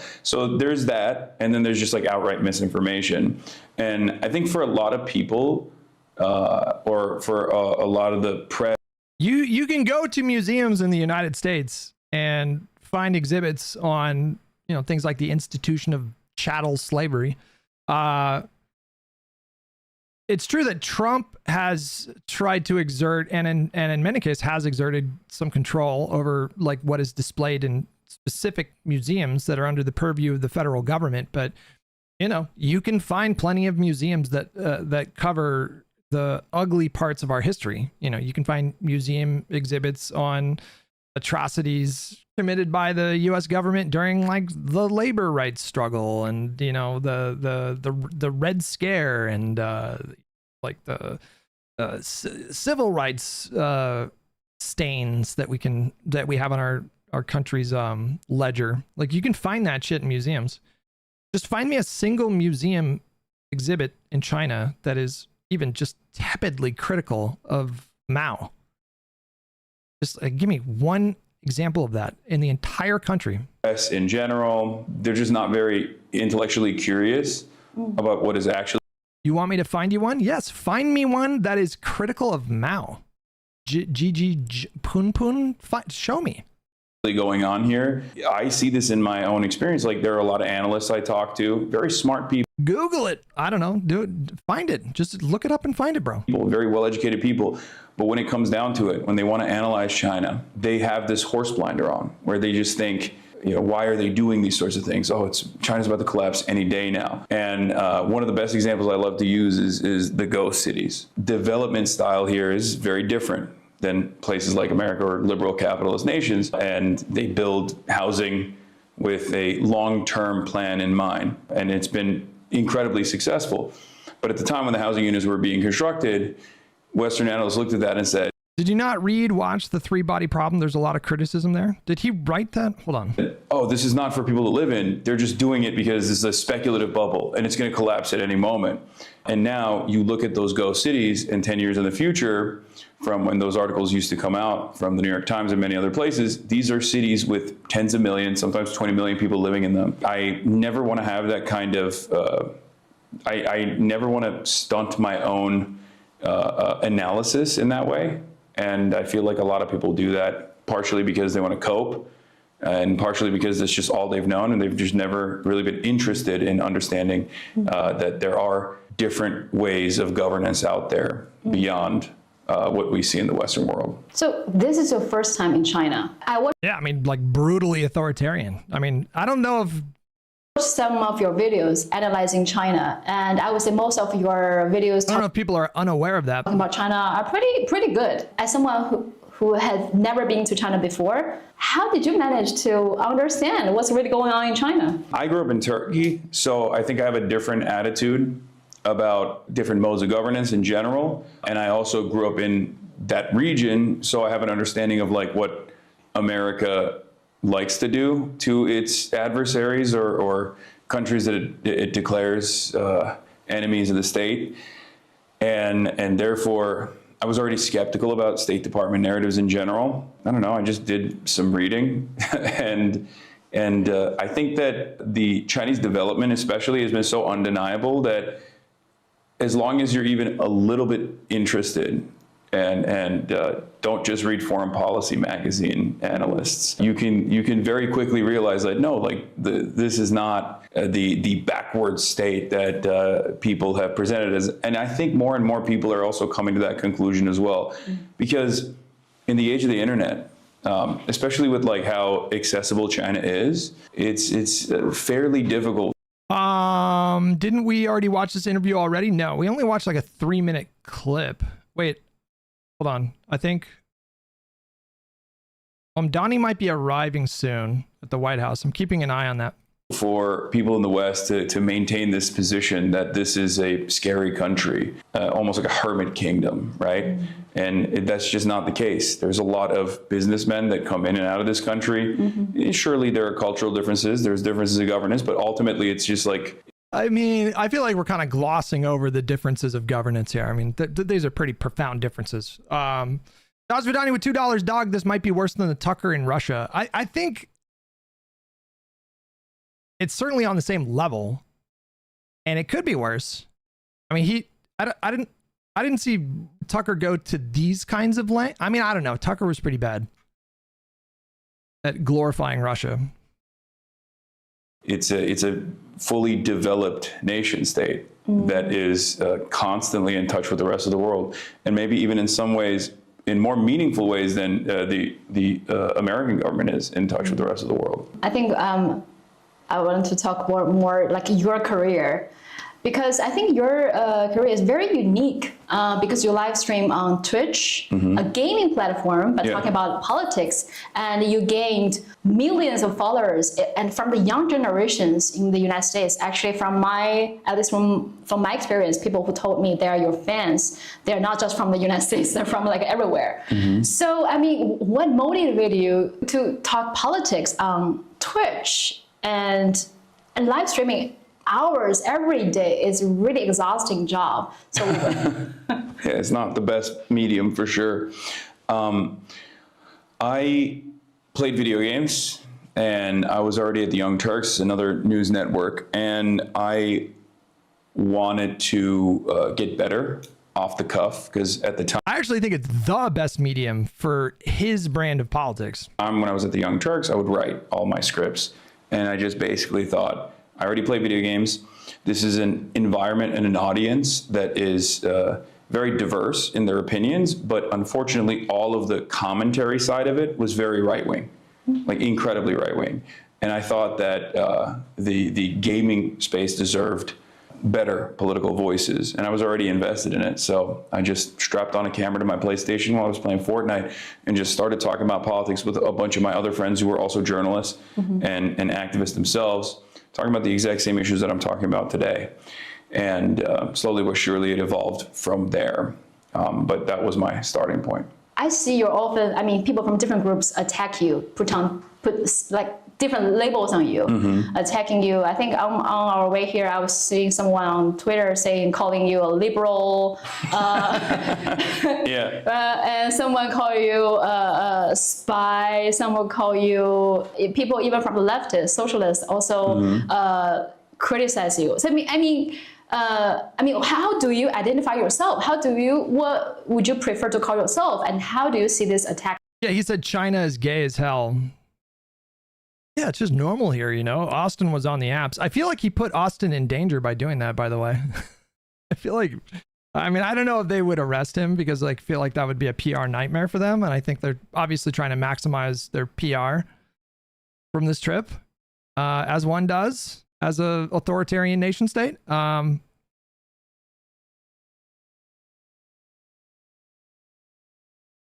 But for him to say, yeah, China's gay as hell, it's just like normal and gay here. It's like, okay, well, add any gay scene to a movie and then let's see, you know, how far it gets distributed in China, right? From different groups. Well, I say I'm a leftist because I think looking at the material conditions and lack of class consciousness in America, I feel like leftist is the broad categorization because a lot of people who might have socialist tendencies don't even realize it, because like the mass political movement in the country is liberalism. So most people self-identify as liberals, even if they do actually think, if you ask them directly, like, do you think you should have more autonomy in your workplace? They would say, yeah, of course, I like that. Do you think that the government should create a base level of material equality for all workers unconditionally? They say, yeah, I love that. That sounds like a great idea. So that ranges everywhere from, even in a country like America. Do Chinese citizens have a lot of direct control over the companies that they work for? The answer to that is like a resounding no, right? With the capitalist social democracy all the way to, Marxist-Leninism. And so I just say leftist. But yeah, it's not a secret, I'm a socialist. And as far as people on the right attacking me, that's a given. Liberals sometimes criticizing me, that's also a given. In most circumstances, they refuse to identify the same exact problems, and they think I'm being antagonistic to the left flank position in the country, which is the liberal Democratic Party. And as far as the broader leftist movement. Does he even deny that? I feel like that's his brand. Like, that's how he markets himself. You go to him if you want to see antagonism towards the Democratic Party. Is he even denying that label, or goes, which is fairly tiny in the United States of America, liberal Democratic Party? And as far as the broader leftist movement goes, which is fairly tiny in the United States of America, that's also a given. Leftists always fight with one another. Socialists have historically always identified marginal delineations or ideological differences and have made that a massively consequential problem, even at moments when we have no power whatsoever. Have those labels? That's certainly true. Attacks ever bother you? Because like from like my experiences, when I decided to go on social networks, and he's gonna do the thing where he's like, no, I thrive on their critiques, but he is one of the most sensitive political commentators. Like,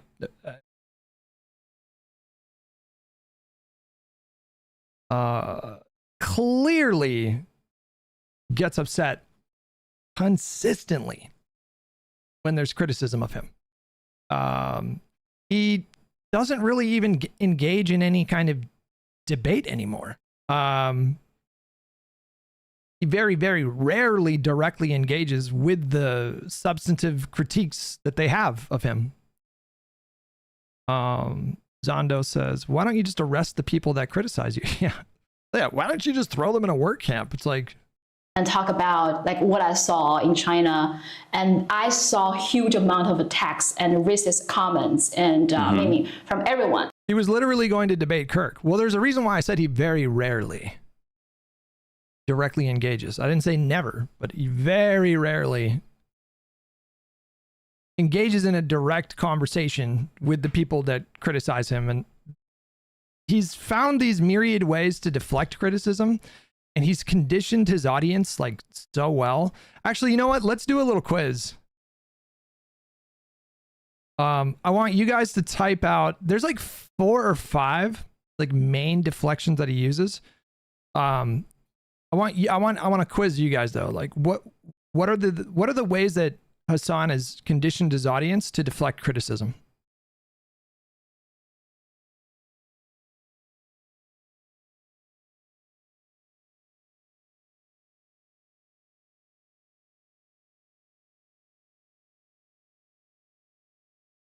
You're obsessed with me is definitely one of them. There's a genocide is definitely one of them. Why are they criticizing me when there's a genocide going on? He will label people like a destiny orbiter. He'll accuse people of getting their talking points from Destiny. Or they'll use a Zionist smear. They'll be like, oh, that's just a Zionist. That's like an ultra Zionist. You can just like dismiss what they have to say. That's specific to you? No. I was more thinking in terms of Ethan. So when he was going back and forth with Ethan, he would accuse Ethan of collaborating with Destiny. And then there was he does the Oh, they're doing this. They're saying the same thing as, you know, X. Like, oh, that they're saying the same thing as like Asmongold. They have the same opinion as Asmongold. What does that tell you about them? He certainly does. Those are like the 5 like main ones. But he has these like tried and true kind of deflective like mechanisms that he employs. And from what I've seen, he very rarely will, he does all of that to just avoid the substance of the critique. He'll also do like literal gaslighting. You know, like, oh, this person's just crazy. They're obsessed. They're crazy. I guess that's kind of like linked with, they're just so obsessed with me. Mamdani meeting. I realized that it looks like he's arriving soon. Mamdani and Trump should be meeting imminently. I have that window open on my second screen. So I'm watching for that. And as soon as they start talking, I assume there's going to be a private meeting first. And then they're going to invite the press into the room. Or sometimes they'll do it in the reverse order. So they'll invite the press into the room. They'll take some questions and then they'll kick the press out and have a private conversation. Mamdani. You should learn how to say it. What did I say that was wrong? Is it Mamdani? I'm saying it right. What the fuck?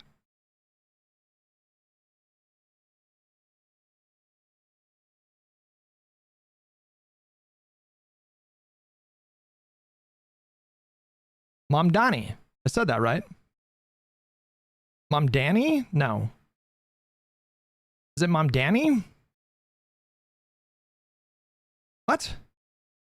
Am I saying it wrong?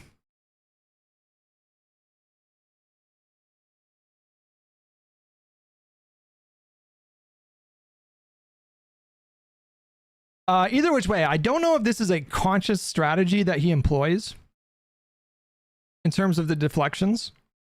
I think it's more likely that he's kind of workshopped like a few different deflections over the years. And he's landed on the ones that he's landed on because he discovered that those were the most effective. Like, you can just dismiss everything that in their community or in his community. The logic is that you can just dismiss the substance of what somebody says by slapping a particular label on them. Obsessed, right-wing, Zionist, Destiny Orbiter, you know. And that's how they manage to just like not address the things that people say. And of course, like all of that like kind of fell apart during Collargate because it was just so comically obvious that he was lying about that. And so the normal deflections just like weren't working because people could see with their own eyes certain things. But even during that time, just to show you like how strongly he's conditioned his audience, they were still like trying to do those things. You had people like Taylor Lorenz tweeting out, oh, there seems to be a coordinated attack from chorus creators, and maybe it has to do with Israel. I don't know exactly what she said, but it was pretty consistent with his normal deflections. All right, so we're going to keep an eye on this window. As soon as he comes into frame, we'll switch over to that. It does appear that the White House is going to allow press to be there for part of that meeting, and so I assume they're going to take questions. It looks like somebody is leaving. Hold on. I'll just keep an eye on it. So it bothered me for a really long time until one day I realized what I want to do is tell the you, because like from like my experiences, when I decided to go on social networks and talk about like what I saw in China, and I saw huge amount of attacks and racist comments and meaning from everyone. So it bothered me for. That's the other thing too. They'll accuse you of like being a racist or more specifically like anti-Muslim. That's another deflection that Hasan has used in his community? Like for a really long time, until one day I realized what I want to do is tell the stories I saw, and I shouldn't be, you won't shut me up. So, I mean, I went through this transition of like mental struggles. But you are much, much more influential. Like, but I would consider you're a really influential influencer. You see like even bigger amount of attacks from everyone. So have you ever been through those same mental struggles? Yeah, for sure. I think in the beginning, I always couldn't understand it. He's gonna do the thing. He's gonna be like, I thrive on it. I welcome criticism. He's gonna do it. Watch. I was confused. Like, people will be like, "Oh, you're this or you're that," when it was very clear that No, this is bullshit too. Because like he was being intentionally provocative. That's another part of his brand that's been consistent since day one. He has always tried to. He's tempered it a little bit.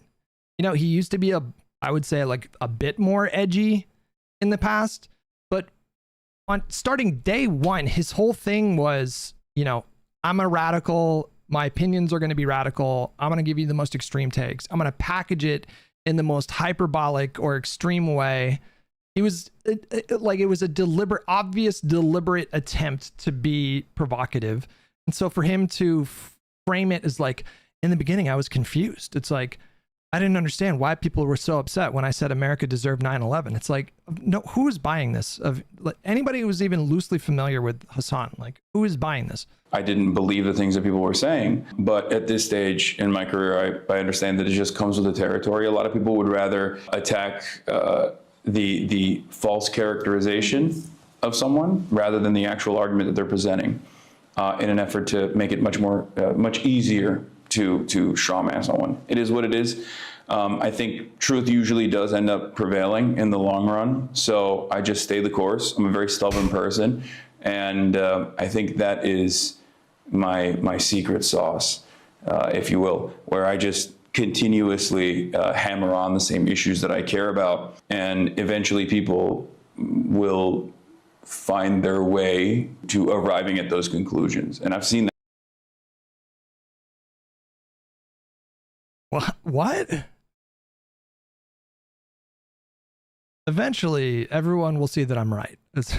Okay. Bazi with €5. Is that what that is? FYI, Li Jingjing is a CCTV state media handler that has managed other Western propagandists, specifically to cover what happened in Xinjiang. Is that how I said that right? I knew that she was a state propagandist. I found a bio on her before and I couldn't find it for some reason when I looked it up just now. That throughout my career, whether it be on Israel, Palestine, or even whether it be on liberals in America getting very frustrated with their lack of options within the Democratic Party, experiencing failure after failure. Xinjiang, is that how you said? They inevitably come to the same conclusions that I Xinjiang. Okay. I've been yelling about for quite a while. So you just got to wait it out, because at the end of the day, if you are true to yourself, true to your values, you can sleep comfortably at night. And also, people will more often than not come to the same conclusions, no matter. Well,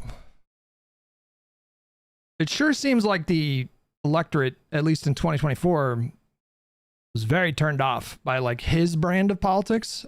Z King with $5. Wow, this really cool guy, looking really cool in the interview, speaks like he paved the way for the left in America on his own with zero help at all.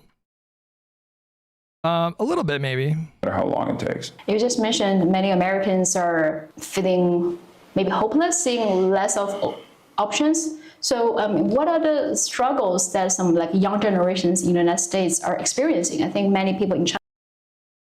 Kamala ran as a centrist, you buffoon. I'm not really, first of all, what does centrist even mean at this point? Or is it bait? I might be getting baited. Don't do it. Don't do it. Am I getting all right, fine. You know what? We're going to resist the stun lock. China would want to understand. Affordability, lack of hope in general. Everything is very costly. Wages are relatively stagnant. There's no good jobs.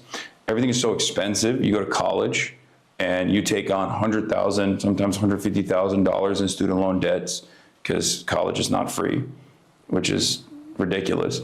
And then you have healthcare on the other side, God forbid. You take on $150,000 in debt to go to college. You can't get a job that is applicable to your degree. So you just take whatever job you can, because now you have to pay those student loan debts. And then if you lose that job, you lose your health care. So there are very real fears on. According to the National Bureau of Statistics in China,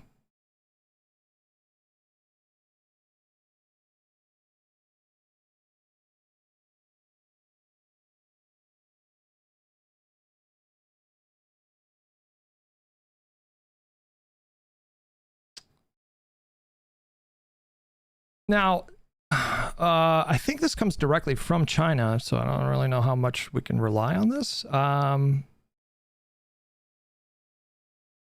They spend about 30% of their income on food.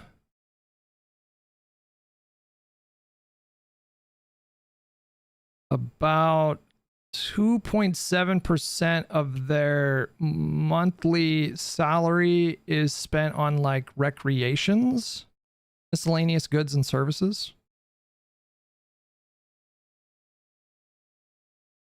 Uh, 22% is spent on residence.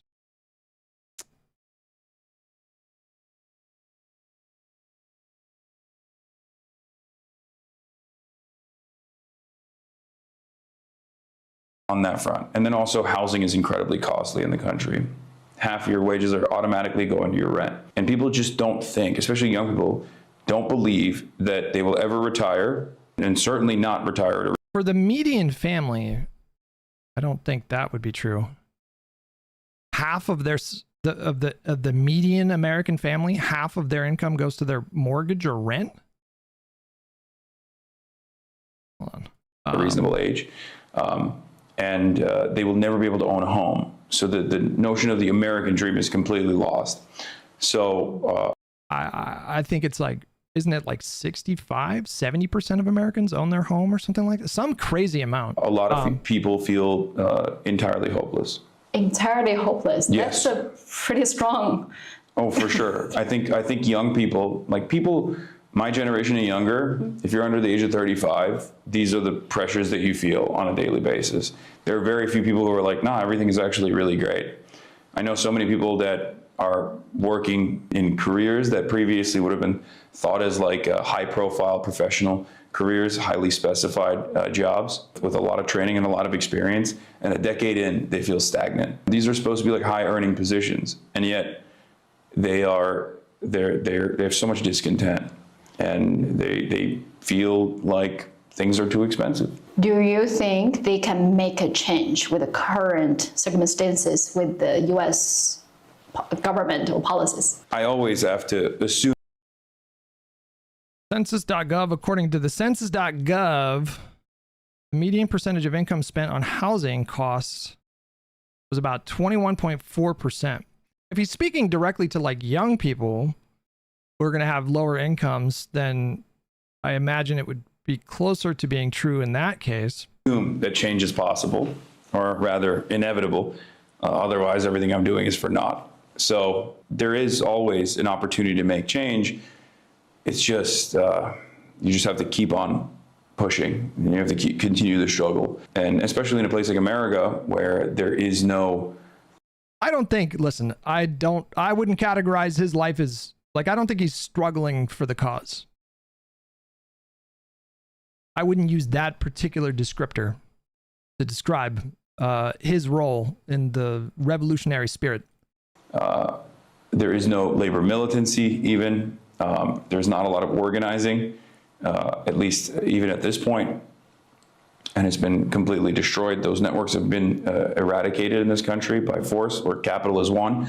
It's very difficult, but we still... Bogsy with $2. Oh, so socialism means no house? Are you doing the Hasan meme? Keep going. What do you see the China-U.S. relations right now? And do you think will eventually at a war? And how can we make people from those two countries understand each other better? Dialogue is good. And I think the more Americans realize that their conditions are not as great and that their leaders are lying to them about how it's currently the greatest country on the planet. I mean, it is the wealthiest country on the planet, and yet there is nothing to show for it for the average everyday working class person. And the more they recognize that, and the more they look to other countries and communicate with the people from other countries directly without any sort of media filtering, the more they realize that like everyone is the same. They want a roof over their head, they want a hot meal, they want clothes to put on their back, they want a better future for their children, they want upward social mobility, they just want an easy life, and they want a meaningful place on this planet. They want a good job. And that's the same whether you live in China or you live in the United States of America. And we have a lot more similarities and a lot more closeness with one another than we have differences. So dialogue, I think, is one of the best ways to do it. But like I said, as conditions worsen in America and people look to other countries, even in China, and they realize that maybe they weren't right about the way they perceive, everyday Chinese existence, the more they will think that they were lied to, hopefully yearn for something more from their own governments. I saw China has been one of the very frequent topics in your videos, in your live streams. Like you analyze the governance of China, China's development, but in general, you always say... Like it's quite clear that Hasan very explicitly is, he says his goal is to increase class consciousness, to like wake people up to the dire nature of the conditions that they live in. But there does not appear to be any kind of serious appetite for revolution in this country at all. That's a very kind of like fringe position. I think most people, especially like young people, most people just want more certainty when it comes to employment. Most people want housing to be cheaper, the future prospect of purchasing a home. They want to feel like that's within reach. And, like reliable infrastructure. There's just not, I think most people would have preferred the peace of mind of knowing that there's no risk of them going into bankruptcy for like medical costs and these kinds of things. There is an appetite for like strong social democratic policies. There's just no real appetite for revolution in this country. So there's like a mismatch. Like if things were really as desperate, like if America was really crumbling and desperate in the way that Hasan suggests, surely there would be more of an appetite for like really dramatic, transformational, even revolutionary change in this country. And I think the cope that they come up with to explain why that doesn't exist is because, that's because of like propaganda, manufacturing consent. And I think that's how you really understand Hasan's mindset, because I think that's the image he has of himself. Like it's his job to like unplug people from the fucking capitalist matrix. And if you just get out there and you agitate for change enough, and you wake people up to their class consciousness, then you can kind of manufacture a revolutionary spirit. But there have been leftists that have been trying to do that for decades in this country, and it just doesn't seem to really catch any steam. Like China, very positive things about China. And then there are people calling you, maybe saying you're a CCP, paying you to do this. You're a CCP agent to talk good things about China. What was that? Bro, the vibes he's like, there's something about the vibes that he's giving off during this interview. This like cool guy thing that he's doing, which just does not match with the reality, because again, he's just very clearly a very sensitive guy. Like I'm convinced Hasan is a very sensitive guy. I'm not saying that that's a bad thing. I'm really not. I'm not saying sensitivity is a bad thing. It's just it's a human thing. But he's very fragile. This man is very fragile. And yet he goes on these interviews like this and he puts off this like too cool for school kind of vibe. So things about China. And then there are people calling you, maybe saying you're a CCP, paying you to do this. You're a CCP agent to talk good. What was that? Do you guys see what I'm seeing? I don't know. Maybe I'm getting hung up on that. That was not the most convincing dismissive laugh. I just want to say I wasn't suspicious of that before, but now I kind of am. Things about China. So let me ask you, why you talk positive about China so much in your live streams? Because I think that uplifting 800 million people out of extreme poverty is an incredibly impressive feat. Being able to develop this country in the aftermath of colonial extraction, World War II, infighting, and civil war. Didn't they lift 800 million people out of poverty by moving further away from a completely centrally planned economy? Wasn't that how they did that? And to become by switching to just basically like state capitalism? A competitive force that is slated to overtake America as in a multipolar world is very impressive. And I think we should learn from that. In the United States of America. We should look to that and learn some lessons from that so that we can at least try and incorporate some of those lessons. And that's like brutal repression of dissent? Like the reason why I always try to use China as an alternative, as an example, because I also want high-speed rail in America. I want high-speed rail in America. I want Americans to not have to fear about where their next meal is coming from, or potentially taking on medical bankruptcy, which is an insane concept to begin with and doesn't even exist in other OECD nations anyway. What I'm saying is I want Americans to wake up. And I think China is a decent example to showcase. Even though there's a tremendous amount of propaganda, ultimately, the results are there. And it's very difficult to argue against said results. So the CCP didn't pay you to say all these things? No, but it doesn't matter. Oh my God. Or she circled back to that question. You're definitely not a paid propagandist, right? I mean, people will say it regardless. Yeah. But I mean, look, I'm pretty sure. Honestly, that made me suspicious. Like, I'm not making any claims right now, but that whole exchange was very bizarre to me. Straightforward. Like, I criticize the Chinese government as well, just like I criticize the American government when it's like worthy of criticism. It's just that I think we have to be honest and careful about what you say. Hold on. Wait, hold on. He didn't pay you to say all these things. No, but it doesn't matter. I mean, people will say it regardless. Yeah. But I mean, look. I mean, he said that about Loner Box, so I feel like we're totally justified in just like flatly accusing him of being paid. I think we should speak about it like it's just an established fact, because that's what he did with Loner Box in Israel. And so, you know, I think we should give the same energy. We should just treat it like an established fact.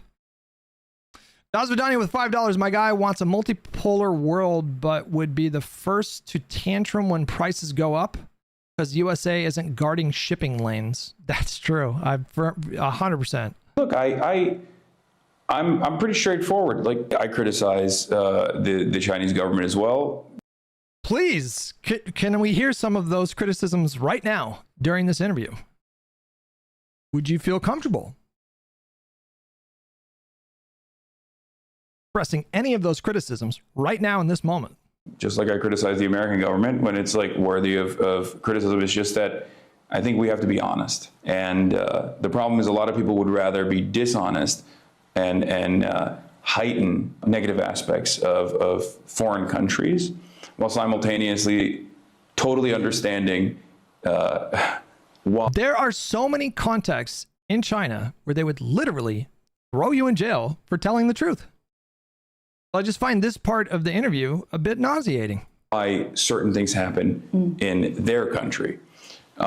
So it is what it is. But they're just not used to someone being like, no, I don't think this is as consequential as you think it is. They just immediately assume like it's very black and white. There's no nuance. There's no nuance thinking. If you don't automatically present China as a foreign adversary, they go, oh, you that's crazy. I've never heard that before. But instead of being like if he were to just say right there in that setting that Mao's policies during the Great Leap Forward led to tens of millions of people dying of starvation due to inept governance that led to a famine, they would cut that interview off immediately, and he would be at serious risk of some kind of punishment for that.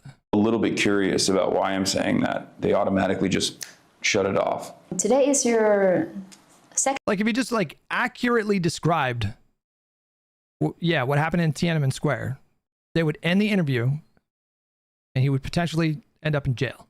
Second day, third day in Beijing. Second day in Beijing. Yeah. The first thing you did was go to the flag raising ceremony, Tiananmen Square. How was your feeling?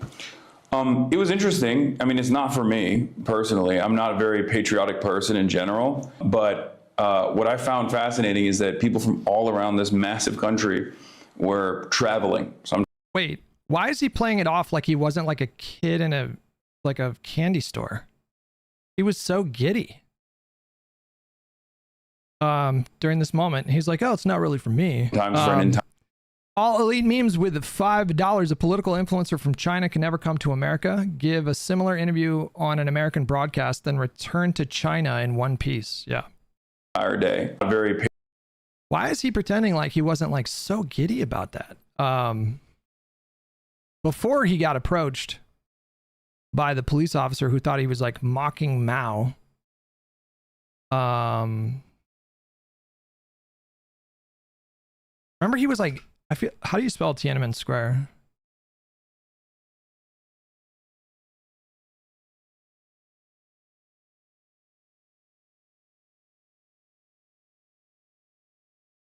That's how you spell it.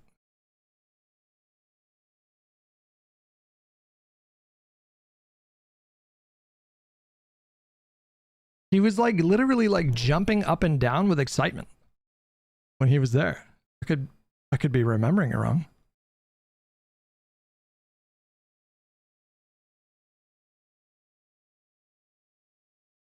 Now I can't find the clips. Fine. Patriotism in my heart for America, but just in general. I'm not like a very, I care about people.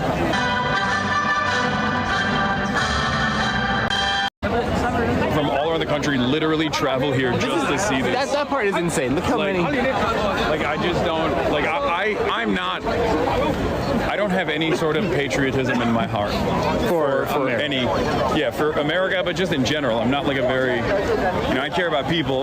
Yeah.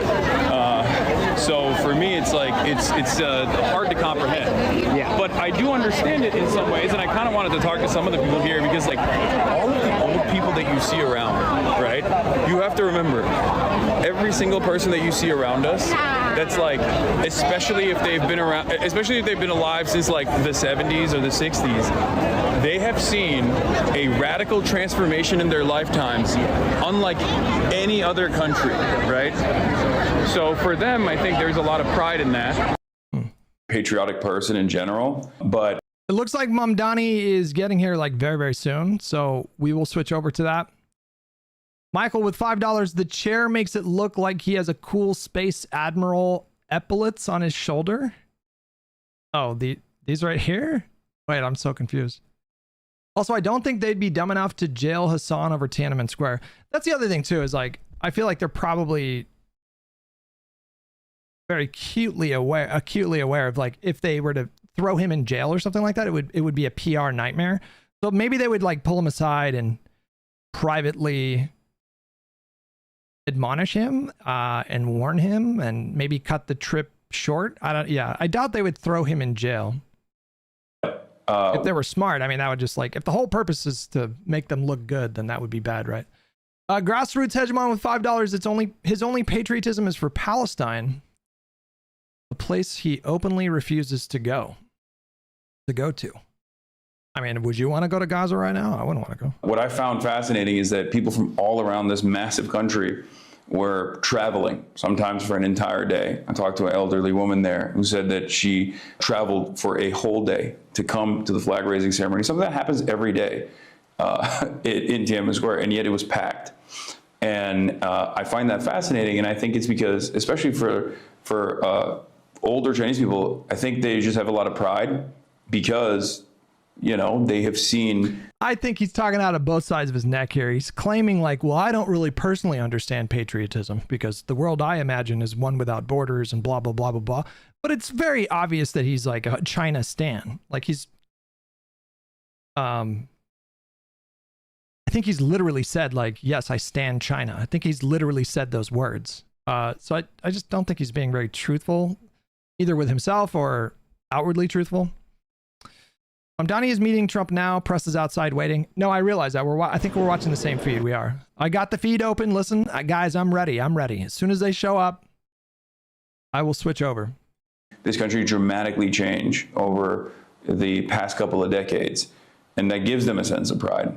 And I wish we had something to be more proud about as well in the United States. I think there's so many things that we could be proud of in this country.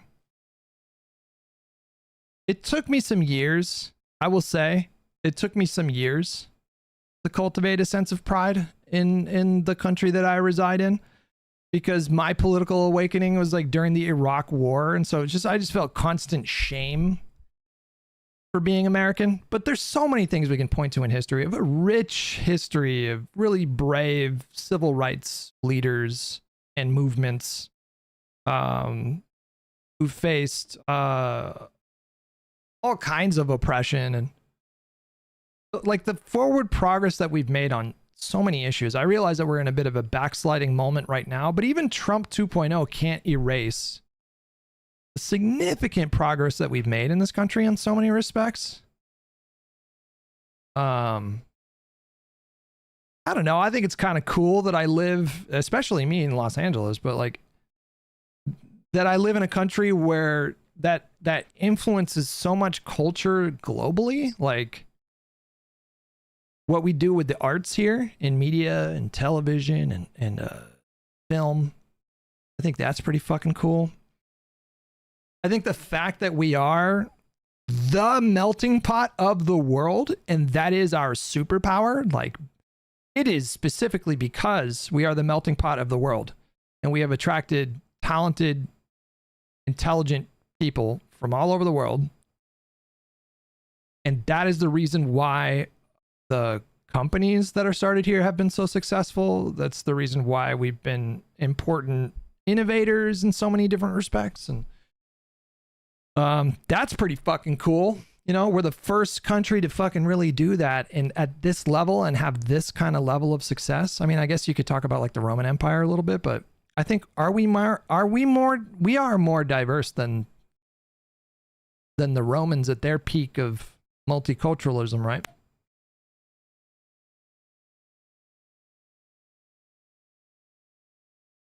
When is the Trump Zoran meeting? It should be happening imminently. It looks like there's going to be some I mean, there's microphones set up right here. We're just waiting for the cameras to start rolling, for Mamdani to arrive. Dazmadani with $5. To be clear, Hasan and his types, they would hate the actual effective civil rights leaders like MLK. They'd see them as sellouts. Oh, I agree 100%. And it's funny because they invoke MLK so often with the white moderate thing, which is so misunderstood, in my opinion. But MLK and especially like the civil rights leaders, I mean, civil rights as a movement existed for fucking decades before the 60s. And the civil rights leaders during, you know, the FDR era were super pragmatic. And they took electoral politics very seriously. I think he would have been more of a Malcolm X guy.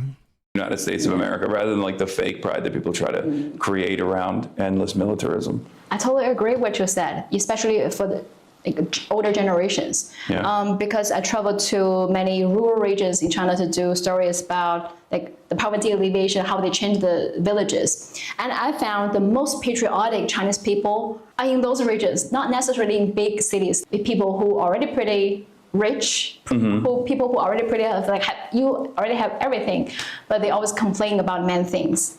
But if you go to say Yunnan, Guizhou, Sichuan, Tibet, all those southwest China who used to be so poor. Tibet?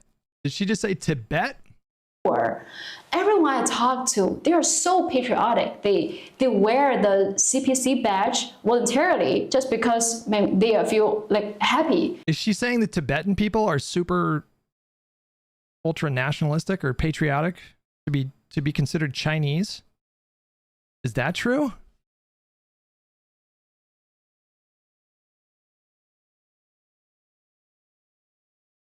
I hate anyone who tries to say MLK would be on my side. It's so cringe. Yeah, I get that, but he'd probably be on my side. Let's be honest. I'm just playing. I think just like you said, when you ask them like why you love the party so much, or why you feel so proud, so emotional, they say, well, I had no home in the back in the days, or one person from an ethnic minority living in Yunnan. This auntie said, I used to run from wars, run from China to Myanmar, Myanmar back to China. I had no nationality. I was running, hiding in caves. Well, now I want to look up caves, but now I have a nationality as a Chinese living here. So like, of course, telling us like young people, don't complain about anything because we used to have nothing. So exactly like you said, those people at the Tiananmen Square watching the flag raising ceremony, I guess, just like you described, they saw the most. Here's an interview with Chinese dissident Li Jinhong 10 years ago.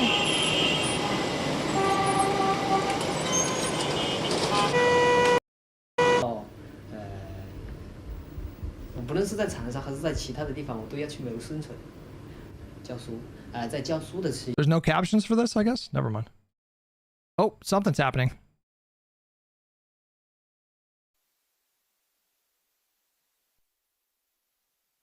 I don't know what's happening, but something's happening here. It looks like they're moving the gaggle, maybe into the Oval Office. I think this. Oh boy, here we go. I really don't know what he said at the end of that sentence. I don't think he knows what he said either. I don't speak the language, so yeah. Captain Crunk, thank you so much for 13 months. Appreciate it, buddy.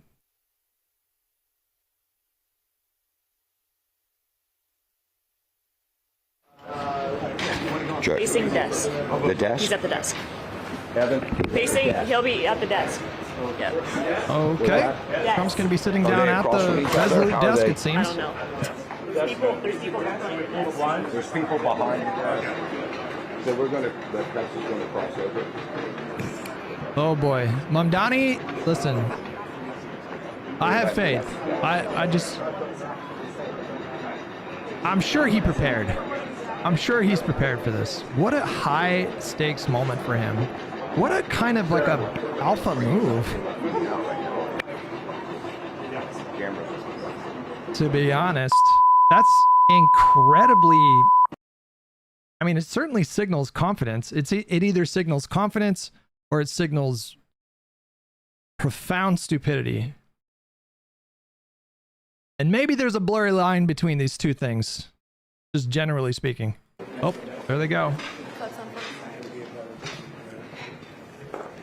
He's not sitting at a desk. Okay, it looks like they're seated. Oh, no, he is. Okay. Oh boy. All right, here we go, guys.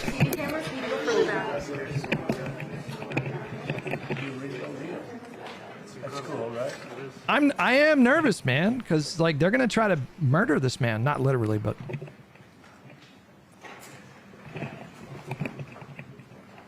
Or maybe not. Maybe not. Maybe it's civil. Who knows? Thank you very much. We've just had a great meeting, a really good, very productive meeting. We have one thing in common. We want this city of ours that we love to do very well. And I wanted to congratulate the mayor. He really ran an incredible race against, a lot of smart people, starting with the early primaries against some very tough people, very smart people. And he beat them easily. And I congratulated him. And we talked about some things in very strong common, like housing and getting housing built, and food and prices, and the price of oil is coming way down. Anything I do is going to be good for New York. If I can get prices down, it's good for New York.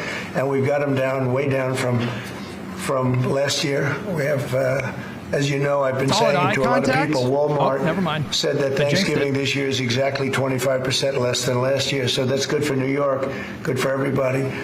But I just want to congratulate. I think you're going to have hopefully a really great mayor. The better he does, the happier I am. I will say there's no difference in party. There's no difference in anything. And we're going to be helping him to make everybody's dream come true, having a strong and very safe New York. And congratulations, Mr. Mayor. Thank you, Mr. President. Thank you. I appreciate it. Please.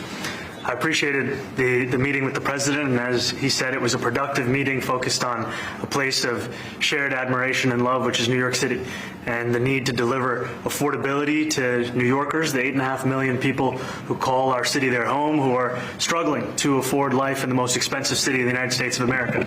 We spoke about rent, we spoke about groceries, we spoke about utilities, we spoke about the different ways in which people are being pushed out, and I appreciated the time with the president, I appreciated the conversation. I look forward to working together to deliver that affordability for New Yorkers. Fucking killed it. Thank you very much. Any questions, please? President Trump, Stephen Nelson from the New York Post. I've got a question for you and then also one for Mayor-elect. Sure. For you, you referred to Mr. Mamdani as a communist. Can you describe why you feel that way? And also, will you do anything to stop him from arresting Prime Minister Netanyahu if he visits New York? Well, we didn't discuss your second part of the question, and on your first part, I mean, he's got views that are a little out there, but who knows? I mean, we're going to see what works, or he's going to change also. We all change. I changed a lot. From when I first came to office. It's now quite a while ago. It's quite a while. My first term was great. We had the greatest economy in the history of our country. We're doing even better now. We're doing much better now than we did even the first term. And I can tell you some of my views have changed. And we had discussions on some things. I'm not going to discuss what they were, but that I feel very confident that he can do a very good job. I think he's going to be. I think he is going to surprise some conservative people, actually, and some very liberal people. He won't surprise them because they already like him. And Mr. Mamdani, it sounds like you had a productive discussion, but just days ago you referred to President Trump as a despot who betrayed the country. You said you would be his worst nightmare and accused him of having a fascist agenda. Are you planning to retract any of these remarks in order to improve your relationship? I think both President Trump and I, we are very clear about our positions and our views, and what I really appreciate about the president is that the meeting that we had focused not on places of disagreement, which there are many, and also focused on the shared purpose that we have in serving New Yorkers. And frankly, that is something that could transform the lives of the 8.5 million people who are currently struggling under a cost of living crisis, with 1 in 4 living in poverty. And the meeting came back again and again to what it could look like to lift those New Yorkers out of struggle and start to deliver them a city that they could do more than just struggle to afford it, but actually start to live in it. I'm impressed. And I've been called much worse than a despot, so it's not that insulting. But maybe I think he'll change his mind after we get to working together. Yes, please. I'm impressed.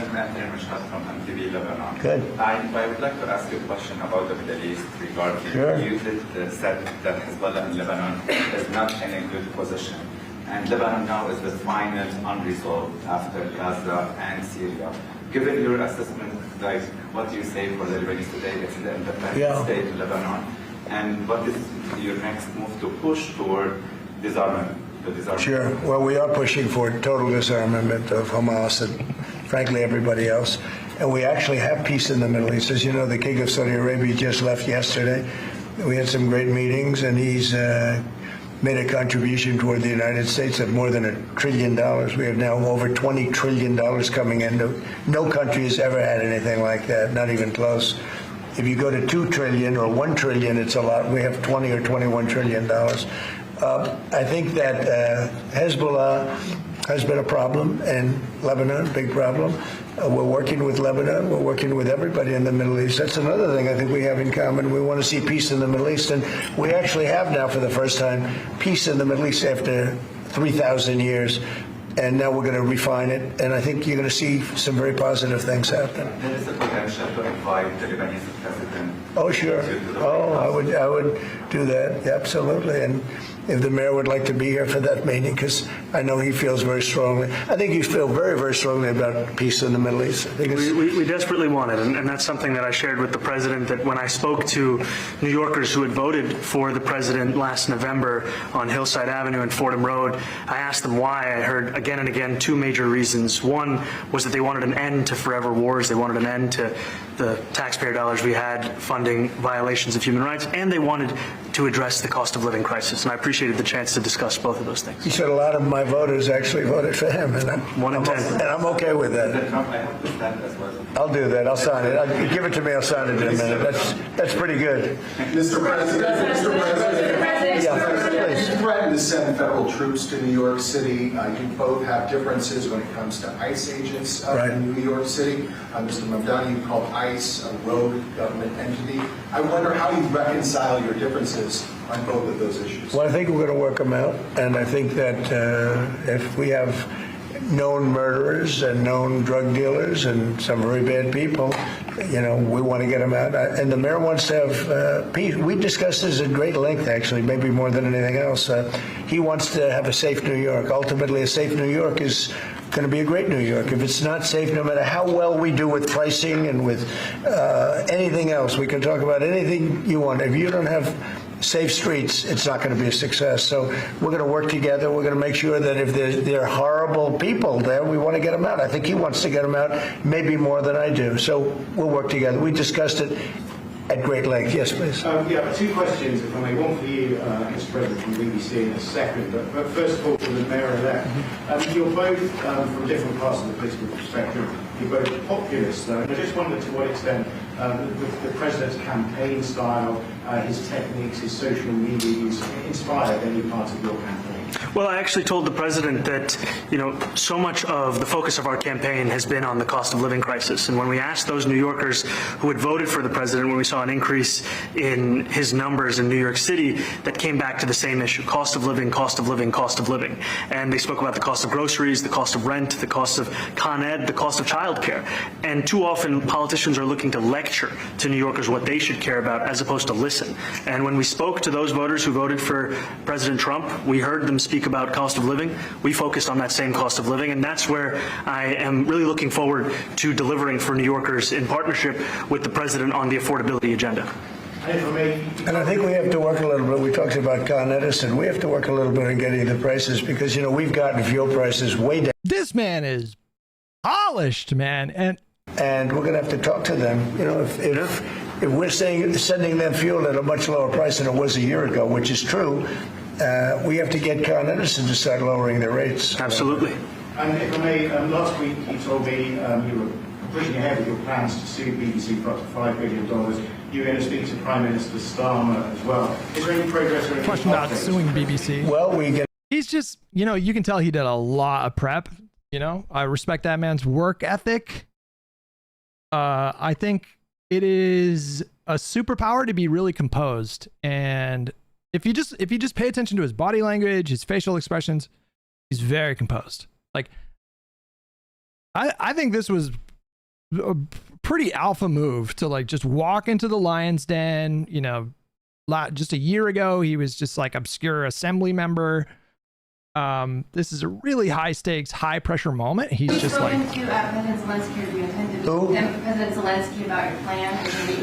I've spoken with their people. We have a plan. It's horrible what's happening. It's a war that should have never happened. It would have never happened if I was president, and it's a shame. And I thought they should have acted quicker. But it's a cold winter, and a lot of the you talk about utilities, but a lot of the big energy producing plants have been under attack, to put it mildly, to put it nicely. We have a way of getting peace, or we think we have a way of getting peace. He's going to have to approve it. It's so sad. So many people. Last month they lost 25,000 soldiers. This is something we haven't seen anything like this since the Second World War. They're averaging 6,000 or 7,000 a week between the two of them, dead soldiers. And it goes on and on, and I think they're getting reasonably close, but I don't want to predict. I would have said that would have been one of my early ones. I did 8 peace deals of countries, including in India, Pakistan. You could even go, in fact, they're coming here in a week or two, go to the Congo and Rwanda. That was 10 million people dead, and we worked something out on that, but so many. And the one I thought would have been, for me, because I have a very good relationship with President Putin, I thought that would have been maybe quicker, but it does take two to tango. And now you just see all the death And it doesn't affect us other than the fact that we don't want to see all those people that really is on the other side of the ocean. It's a war that should have never happened. It did happen.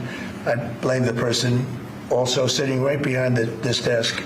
This is a war that should have never happened, and it wouldn't have happened if I were president. But we're trying to save a lot of lives. They're losing 25,000 lives over the last short period of time. That's Ukrainian and Russian, and it's a shame. What happens if I want to ask the mayor-elect about a House resolution just passed overwhelmingly to condemn socialism, including with 86 Democrats, all of House Dem leadership, and the minority leader, Hakeem Jeffries, despite his endorsement of you.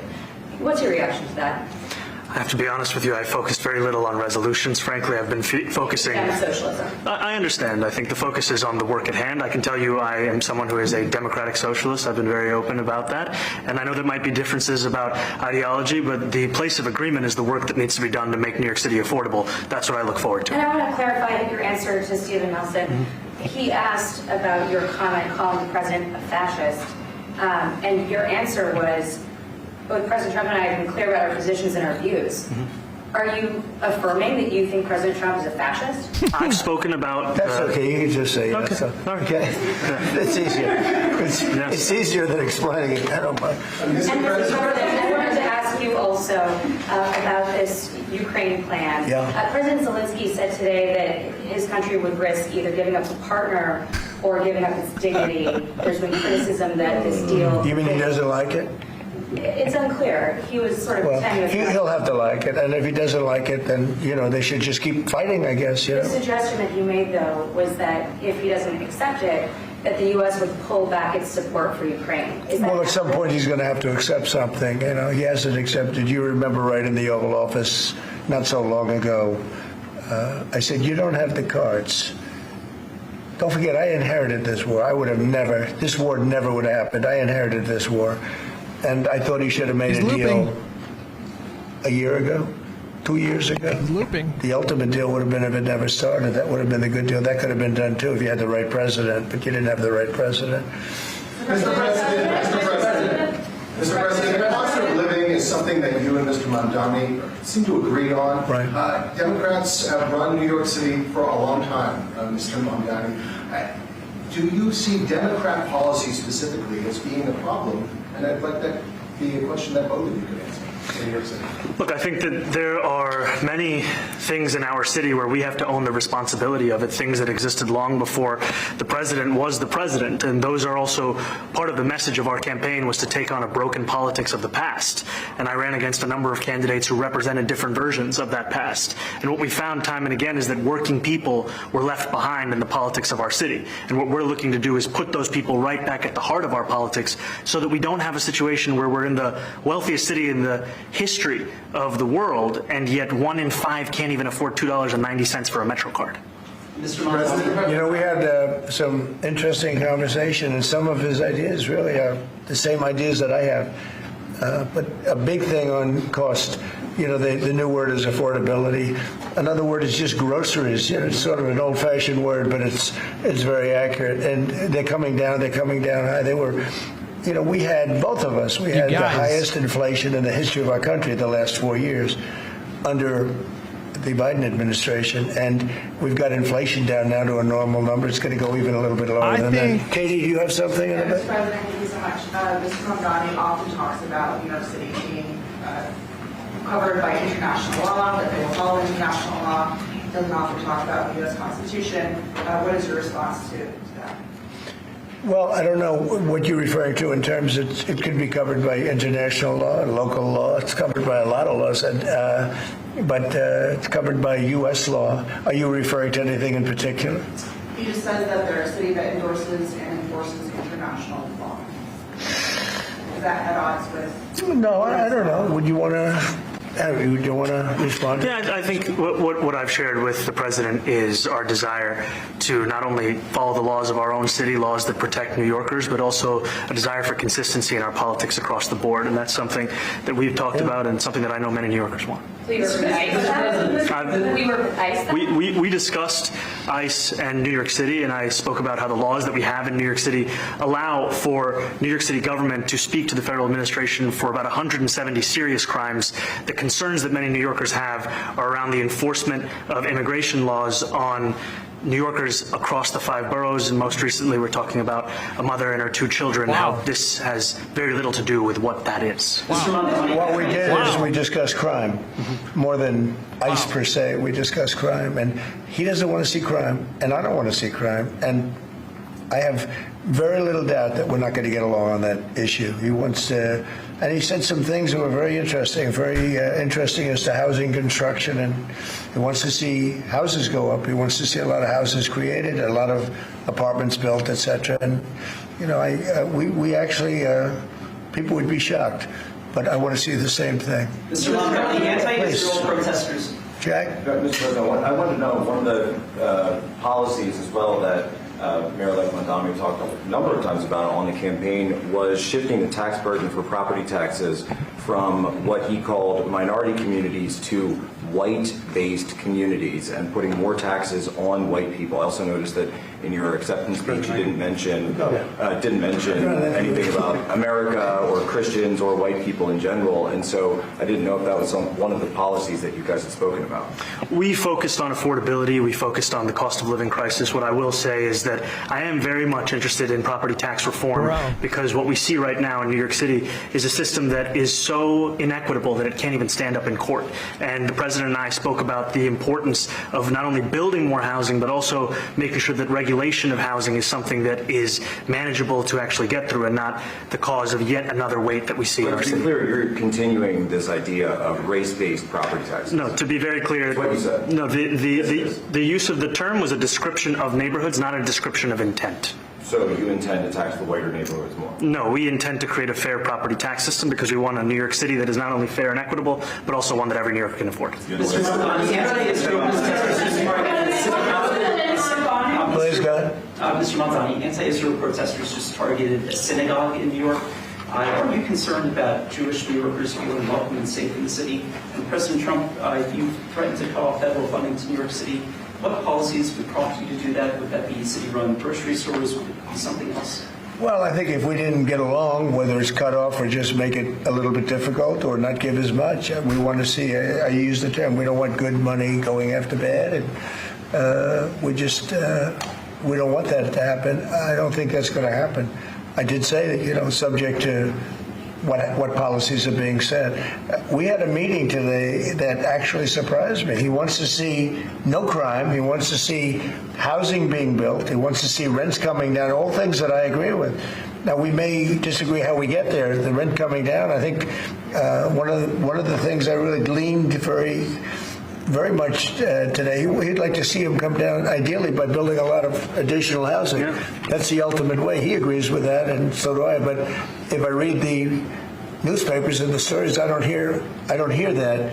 But I heard him say it today, and I think that's a very positive step. No, I don't expect. I expect to be helping him, not hurting him. A big help, because I want New York City to be great. Look, I love New York City. It's where I come from. I spent a lot of years there. Now I'm right here. We took a big setback with the mayor that we had, Dave de Blasio. I thought it was a tremendous setback for the city. I think this mayor can do some things that are going to be really great. Mr. President, okay, how about you? Go ahead, please. You're a billionaire. You have a different address nowadays than you used to, but you used to call New York City home. Would you feel comfortable living in New York City under a Mamdani administration? Yeah, I would. I really would, especially after the meeting. Absolutely. What makes you comfortable? We agree on a lot more than I would have thought. Oh my God! I think he's. I want him to do a great job. This kid's got it. He's fucking. He manipulated Trump. No, we would discuss. There's some high level stuff going on here. In the race, I picked up a lot of his votes, and people had no idea because he was strong on not getting ripped off in trade and lots of the things that I've practiced and been very successful on. Tariffs, a lot of things. Bernie Sanders and I agreed on much more than people thought. And when he was put out of the race, I think quite unfairly, if you want to know the truth, many of the Bernie Sanders voters voted for me. And I felt very comfortable, frankly, in seeing that and saying that. And, you know, it just turned out to be a statistical truth. But no, I feel very comfortable. I would feel very, very comfortable being in New York, and I think much more so after the meeting. Yes, please. Thank you, Mr. President. I have a question for you, but a very quick one for the mayor. Why did you fly here? Aren't trains greener? I will use every form of transit, and I want to make sure that they're all affordable in New York City, and that's why making buses fast and free is a centerpiece of our campaign. There is a bus that goes. Well, but I know, but if he flew, that's a lot quicker too. You know, I mean, he's working very hard. For him to be, that's a very long drive. I'll stick up for you. You know, the plane takes you 30 minutes, and driving takes you a And long Mr. time. President, I was wondering if you could clear up some confusion around a Washington Post report. There was this explosive report that the Coast Guard is no longer going to characterize swastikas and nooses as hate symbols. DHS called that a lie and fake news. Can you clear up? I don't know anything about it. When was this written? I think yesterday. Well, look, the Coast Guard's an incredible group of people. I know them very well. We just ordered a lot of new Coast Guard cutters, beautiful, the most magnificent ship. They look like yachts with lots of guns on them. So I don't know. I haven't seen any report like that, but certainly we want them to remain a great force, and they are. Mr. President, and you did the peace in all the 9 months around the world. I would like to ask Mr. Mamdani, you've accused the U.S. government of committing genocide in Gaza while President Trump was working on peace. Why that? I've spoken about the Israeli government committing genocide, and I've spoken about our government funding it. And I shared with the president in our meeting about the concern that many New Yorkers have of wanting their tax dollars to go towards the benefit of New Yorkers and their ability to afford basic dignity. And what we see right now is we're in the 9th consecutive year of more than 100,000 school children being homeless in our city.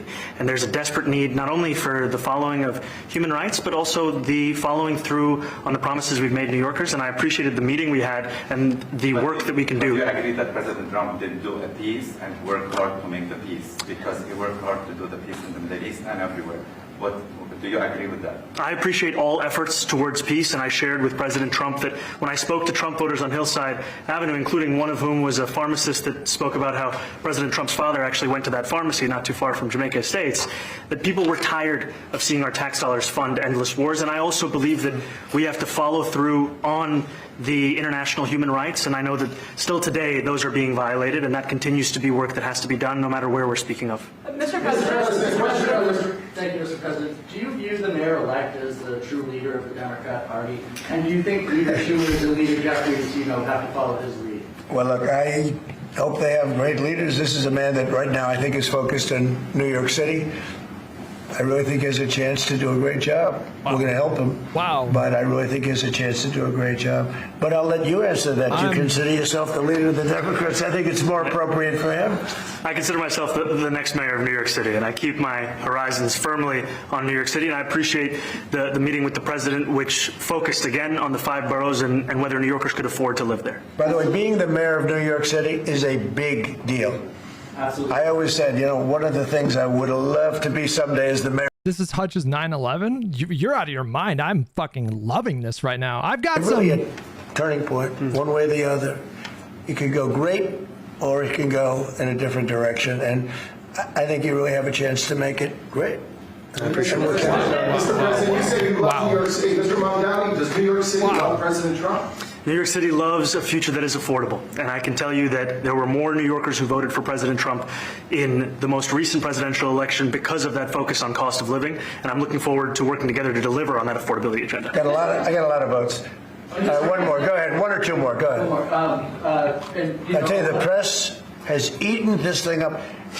I've had a lot of meetings with the heads of major countries. Nobody cared. This meeting, that you people have gone crazy. Outside you have hundreds of people waiting. This is just a small little group. For some reason, the press has found this to be a very interesting meeting.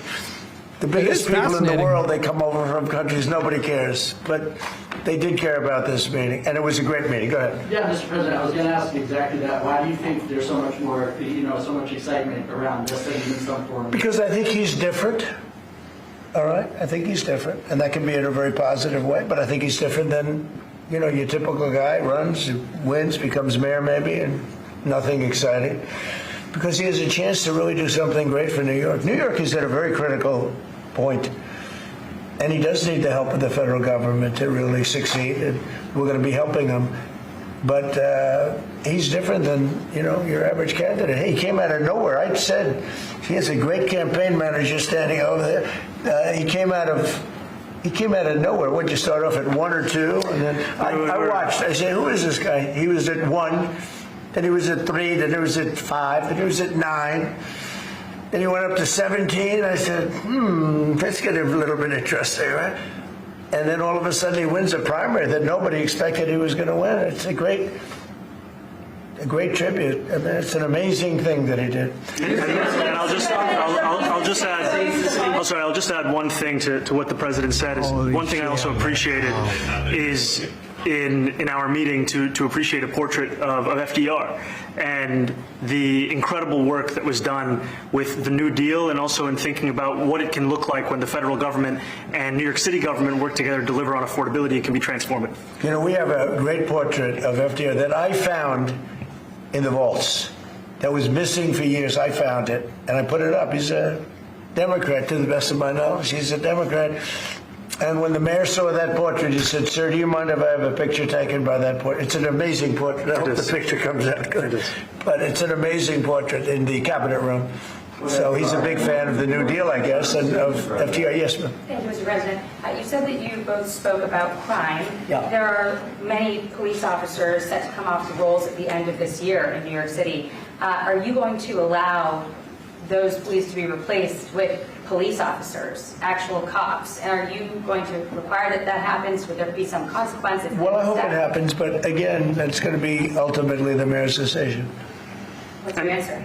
Is that I look forward to delivering public safety with the NYPD, and I've said over the course of our campaign that we have the number of police officers today. They are the ones that's budgeted about 35,000 headcount. And I think the key thing is that we have to make it easier for police to focus on police work, not ask them to respond to 200,000 mental health calls a year. So is that a reduction from what you're at right now? Are you committing to maintaining the same level? I've committed over the course of the campaign to maintain the 35,000. That's the headcount that we had through the campaign. And not replace them with caseworkers, social work? No, I've said that's the headcount that we want. What we need to do is make sure they can focus on serious crime. And he just retained a great police commissioner, I believe, right? Yes, we did, Commissioner Fish. If the newspapers are correct. That one they're correct about. He retained, I think, somebody that is she's a good friend of some of the people in my family, of Ivanka, and they say she's really good, really competent, and he just retained her, so that's a good sign. Are there still topics that you see the two disagreeing on in the future, and do you think you'll have more meetings like this? There will be topics that we disagree on. I think we'll probably come to a conclusion, and ultimately he'll convince me or I'll convince him. It's for the good of New York. Ultimately, it's for the good of New York. I don't care about affiliations or parties or anything else. I want to see if this city could be unbelievable, if he could be a spectacular success, I'd be very happy. Do you think you guys will meet more in the future, too? Excuse me? Do you think you'll meet again in the future, throughout the administration? I think we will. Yeah. I think we will. I hope we do. I enjoyed the meeting. We had a great meeting. Please. Mr. President, Republican Elise Stefanik has campaigned multiple times by calling Zohran Mamdani a jihadist. Do you think you're standing next to a jihadist right now in the Oval Office? No, I don't, but she's out there campaigning, and you say things sometimes in a campaign. Isn't that sort of she's a very capable person, but you really have to ask her about that. But I don't particularly. I think I met with a man who's a very rational person. I met with a man who really wants to see New York be great again, and I can say again because New York was great. When I came down to Washington initially, the city was so hot. It was doing great. We were having some telltale signs of problems. We had a mayor that was not doing a great job, but still, it was moving along. And it went bad. It really went, pretty bad. And I think it's been at lower points, but it went pretty bad. I think he can bring it back. Now, the question is, will he bring it back all the way? Will he bring it back greater than ever before, which is, I guarantee, that's his wish. I think he wants to make it greater than ever before. And if he can, we'll be out there cheering. I'll be cheering for him.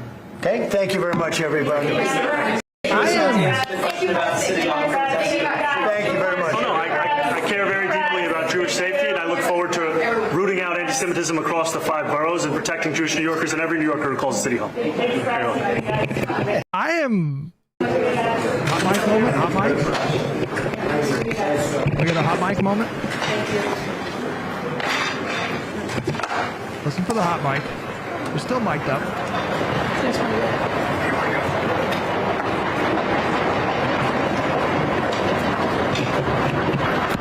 I don't think we're gonna get it. I am mind blown right now. You guys can tell me if you think I'm overthinking it, but I felt like that was like a master, like an actual masterclass. The whole thing is theater. There's, you know, all of this is just political theater. And I think Mamdani went into this with the intention of raising his national profile and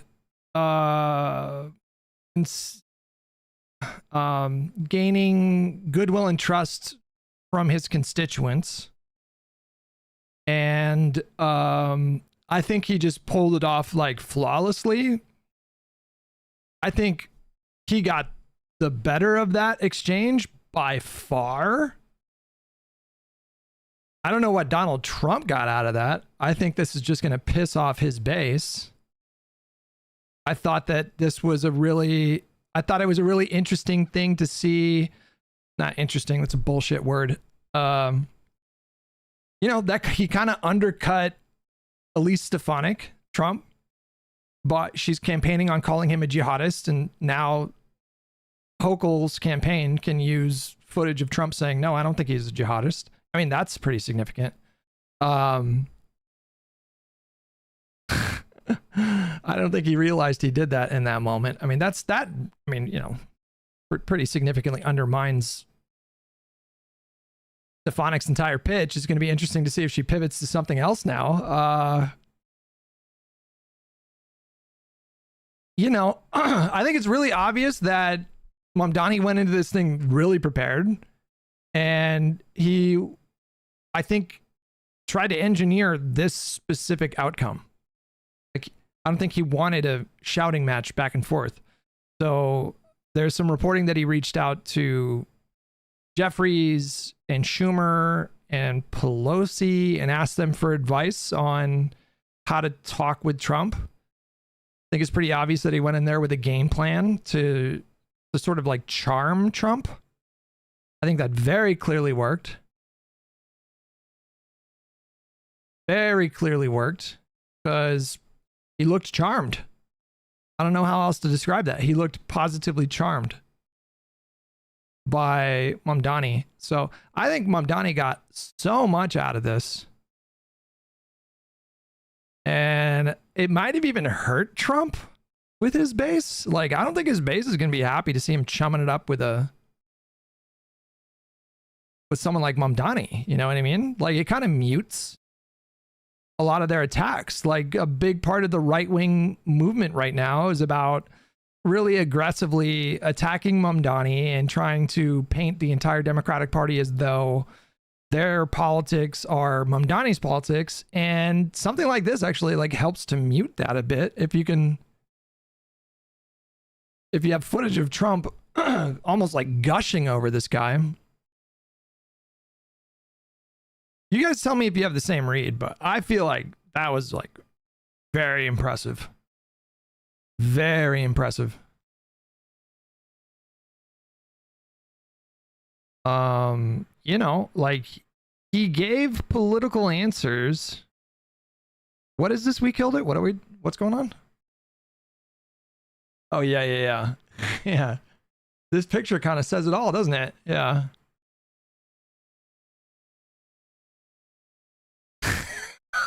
This is like, bro, that is the picture right there. That is the perfect. Thank you for that picture. Boy, I could not have picked a better picture to summarize what we just watched. That's the face of a man who knows that he's just fucking crushing it.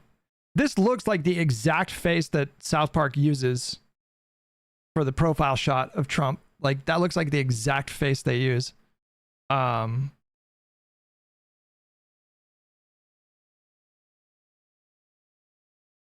I just, maybe they had plans before. Like, I thought it was interesting that Trump specifically picked that one reporter. He said, Katie, do you have a question?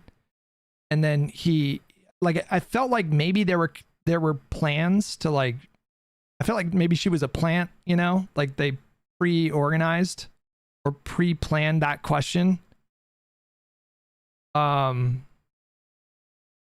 And then the question was just like, yeah, and like Mamdani, I thought it was pretty significant that Mamdani was talking about, I think he mentioned something like 175 crimes. Did I hear that right? Done by ICE agents in the city of New York, in New York City? I might have misunderstood that, but I thought he was referencing crimes done by ICE. So he was asked a pretty, he gave political answers, obviously. All of those answers were pretty political, but he stood on business in his condemnation of ICE, like right next to Trump, literally 1 foot away from Trump, and he stood on business criticizing ICE, and then Trump just looked totally disarmed.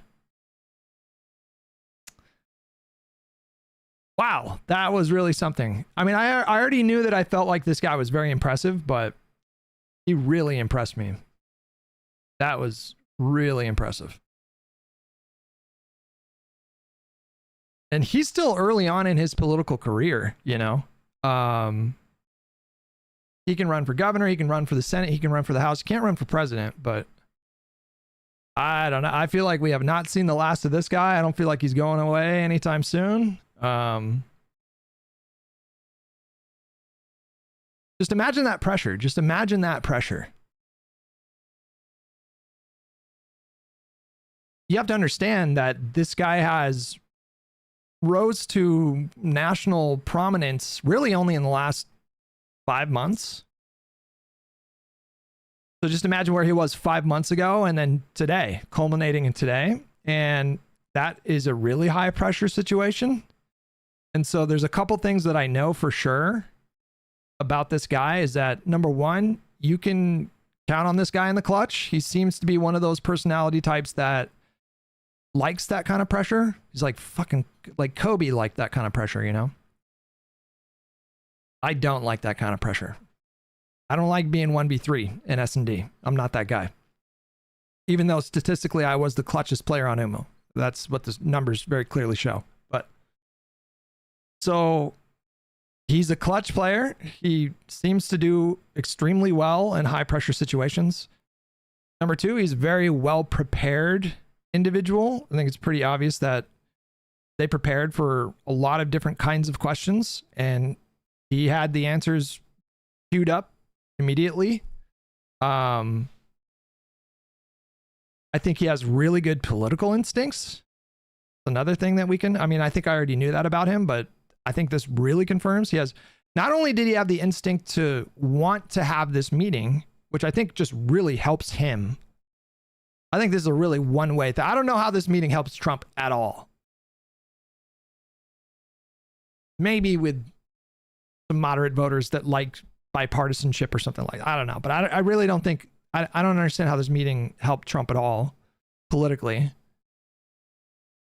And it's just enormous upside for him.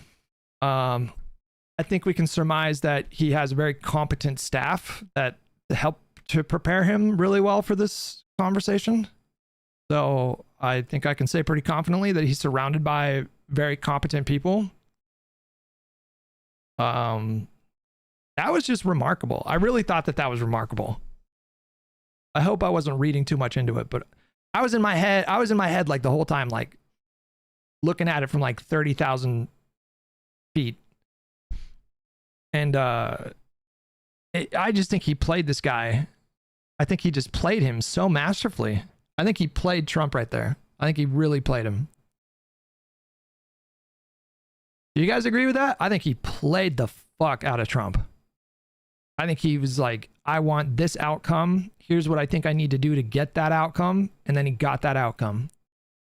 And he got a huge platform. I mean, just imagine that. Like, he leveraged his win to get a publicly televised, press gaggle with the president. and then executed, I think, probably on his whatever internal plans they had. Because I'm sure they had like,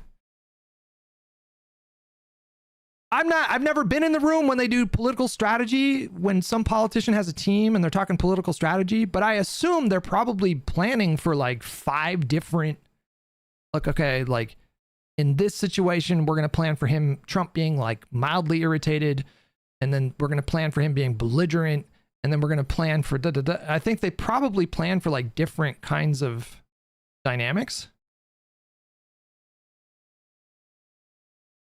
I don't think it's his team. Mamdani just has really good instincts. I don't think we should undersell how important it is to have a good team around you for something like this, because your team are going to be the one that advise you. They're going to be the one that prepare you.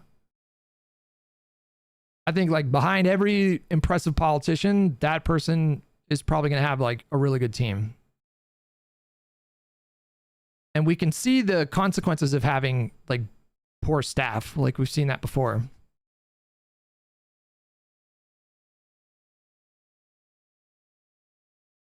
I'd say they played each other, Hutch. It sounds like they bonded over being anti-establishment populists in their respective parties.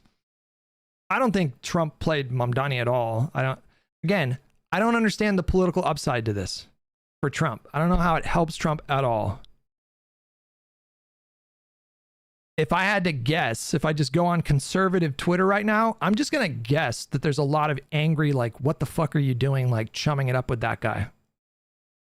I'll bet you anything there's a lot of angry conservatives that did not like that meeting.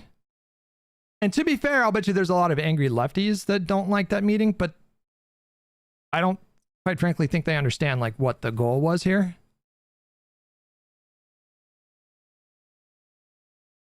Like, I think it was just, he just, you know, he wanted that enormous platform to like push his politics. And I think he did that really well. I think maybe there's a chance that he got a few like boomers interested in his type of politics.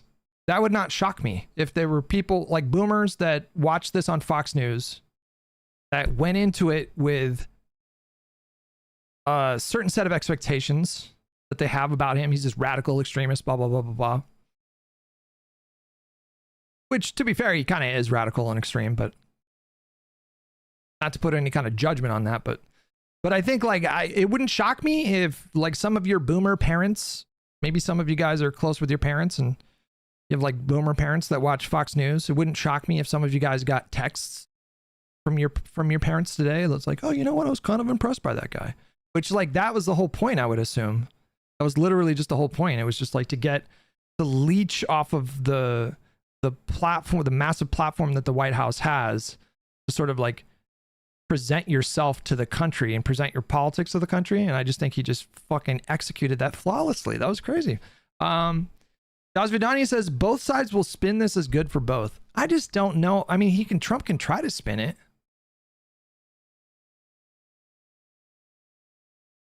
He can try to spin it, but I think people just intuitively can pick up on stuff. And like, I don't know. I felt like this guy got played. I felt like this guy got fucking absolutely played right there. I don't think it helps Trump politically, only his ego, which could mean Mamdani played him. That's what I mean, right? That's what I mean. I think he's obviously well aware of Trump's ego, and he's probably very well aware of how easy it is to manipulate this guy. Just flatter him a little bit, you know. Dasvidani, you mentioned in a earlier super chat that like Trump definitely loves it when people present themselves well. You know, you dress up really nice, get a nice haircut, make sure your fucking beard is looking fly. Make sure you're wearing like a tailored suit. There's no wrinkles, you know, like all that stuff like really matters to him. And I think Trump respects confidence because he's just so fragile and narcissistic. And so I think when he's around confident people, I think it disarms him a little bit.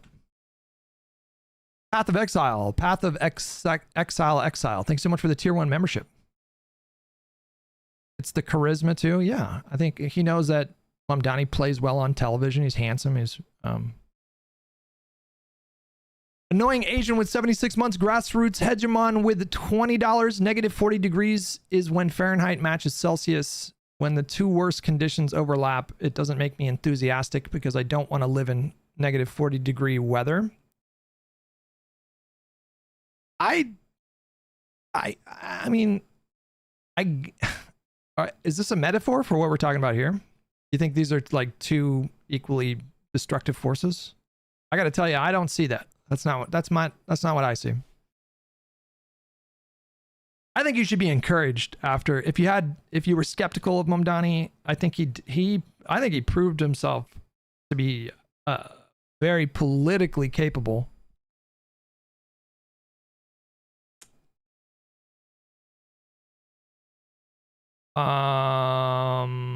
Dasvidani, what you said was, if there's anything that Trump loves more than himself, it's presentability, and Mamdani nails that. I think Trump respects that. So do I. Yeah, I agree. Channel with 96 months. Thank you so much. How is this meeting going? I think that was just what a I don't know if I'm ever going to doubt this guy. I mean, it doesn't really get much more high pressure than that. That was a high pressure situation. The stakes were so high. If this meeting did not go well for him, it would have damaged him politically. It would have made him, it could have potentially like made him a kind of functional like lame duck. If that went really bad, I mean, that would have damaged his ability to get stuff done in New York City. It would have damaged his future. You guys understand that? Like, that's something that could have potentially really damaged his political career if it went bad. And he just fucking confidently walked in there with all that swagger. It was crazy. I feel like that's got to be pretty rare. That's a rare kind of talent, I think.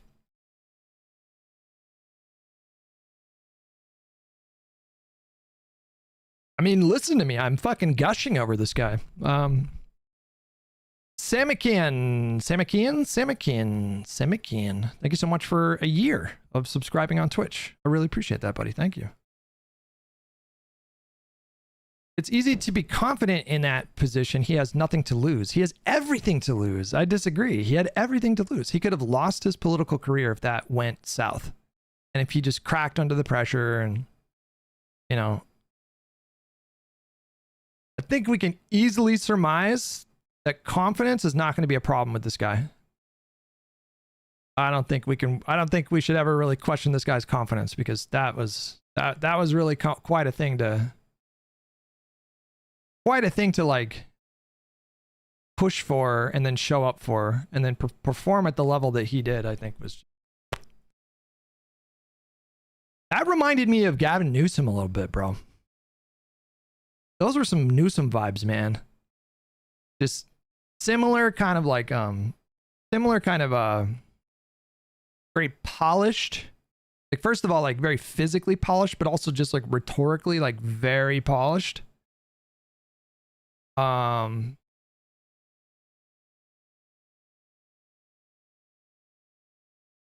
definitely got Newsom vibes from that for sure. Z King with $2. Trump Donnie. It's the new romance everyone's talking about. All elite memes with $5. Mamdani beat a Trump-endorsed Democrat and a Republican in the same race. Trump had no choice but to relent, and Mamdani had every reason to be confident. Still, though, I mean, like, I think everybody probably has a little voice in their head when they're in any kind of high-pressure situation that asks themselves, can I do this? What if I fuck up? Like, what if I do really bad? Everyone is going to have that voice. It's not like you can completely silence that voice. Even at the highest level of competition, I think there's always going to be that voice.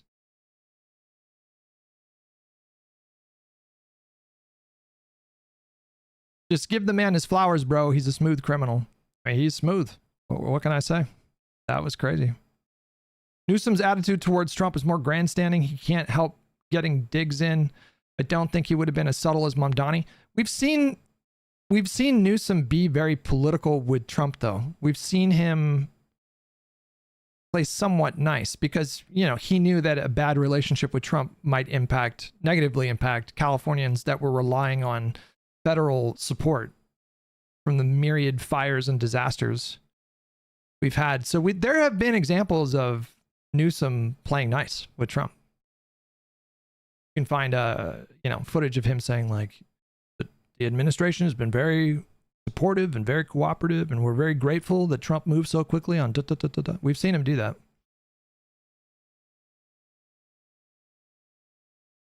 Newsom interviews Zoran next. Ooh, wouldn't that be interesting?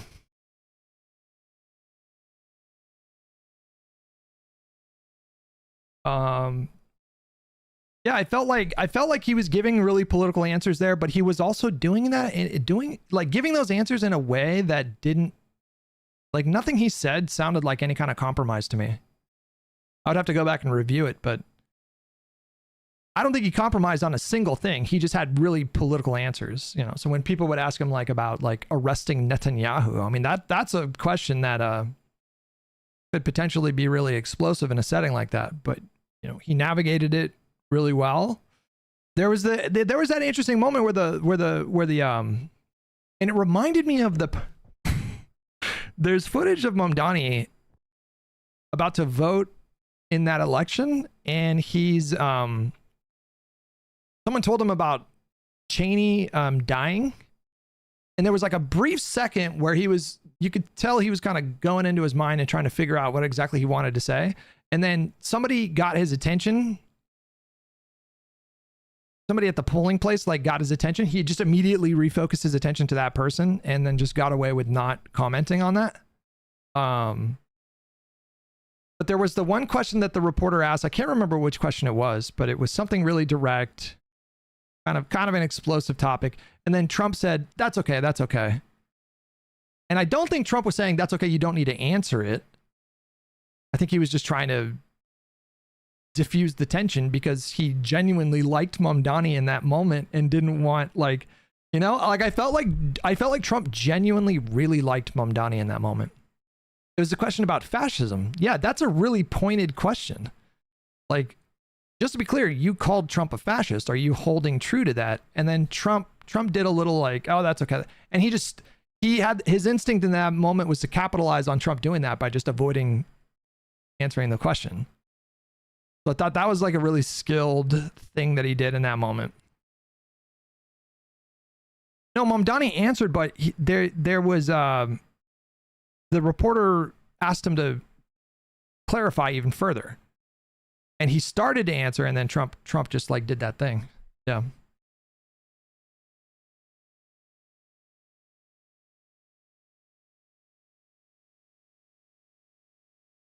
And what did Mamdani do? He did what Trump suggested. He was a good boy. What is your read on this? What are you saying? I have a totally different read on this entire thing. Yeah. I wonder what what is like Steven Crowder saying about this, or like what is like Matt Walsh saying about this? Have they posted about this?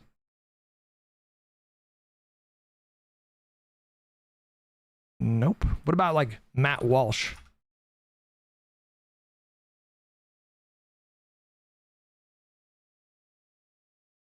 Nope.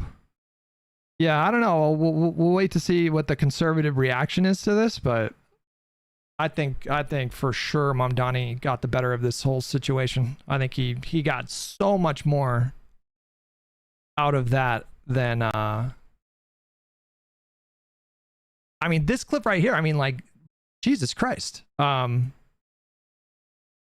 This is the kind of thing that creates political capital. Like, this will help Mamdani in New York City with voters that might be skeptical of him. Maybe they're Trump supporting voters. And then you get a clip like this. It's just like... President Trump, Stephen Nelson from the New York Post. I had a question for you and then also one for Mayor-elect. Sure. For you, you referred to Mr. Mamdani as a communist. Can you describe why you feel that way? And also, will you do anything to stop him from arresting Prime Minister Netanyahu if he visits New York? Well, we didn't discuss your second part of the question, and on your first part, I mean, he's got views that are a little out there, but who knows? I mean, we're going to see what works, or he's going to change also. We all change. I changed a lot. Changed a lot from when I first came to office. It's now quite a while ago. It's quite a while. My first term was great. We had the greatest economy in the history of our country. We're doing even better now. We're doing much better now than we did even the first term.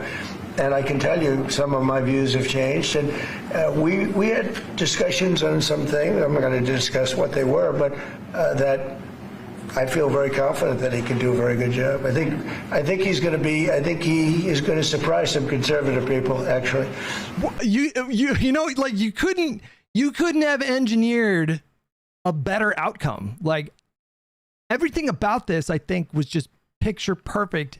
Instead of, or in terms of what the Mamdani team were looking to get out of this meeting.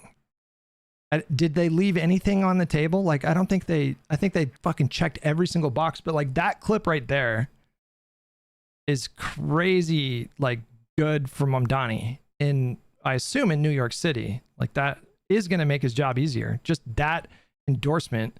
And he got the endorsement from Trump without really compromising on like a single position. He didn't walk anything back. He didn't signal any kind of intention to walk away from the agenda. None of that. Like he dressed it up in political language, but he didn't retreat from any of his positions, really. Area 51 escapee with $10. Sorry. What are your thoughts on shoe on head endorsing Fuentes?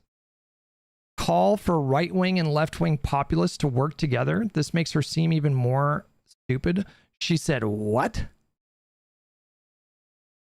Did she tweet about it or did she make a video about it? That is the least surprising thing that you could have told me, by the way. She hasn't posted about it on YouTube. That is the least surprising thing you could have told me about her, is that she endorsed the idea of teaming up with Nick Fuentes. But maybe she's doing my strategy. Maybe she thinks she's doing my strategy, right? Well, my strategy is like, you know, the Ezra Klein strategy. A little bit different than... Wait, when did she say the thing about Fuentes? I'm not seeing this.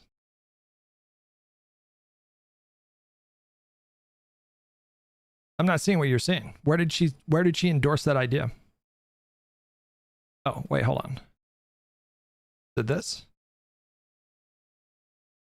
Chuck Schumer says, I am leading a resolution in the Senate to reject Nick Fuentes and his white supremacist views. Anti-Semitism and white supremacy have growing and disturbing currency within the right. We all must condemn anti-Semitism and white supremacy wherever and whenever it occurs. And then she said, sir, with all due respect, none. Why do politicians need to have a resolution in the Senate to disagree with a citizen?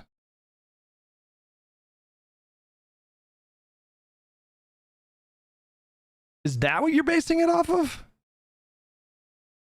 I don't think that's necessarily an endorsement of the alliance with Fuentes, right?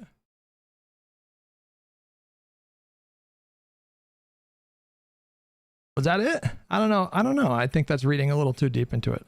I think she's a silly person with silly beliefs and says silly things, but. Vidani with $5. I think this could really hurt Republicans in 2026 if they planned on running against Mamdani in 2026. That definitely got a little bit harder. Well, if he like really fails spectacularly, they can just, you know, they can definitely go to that well. So he passed the first test just with flying colors.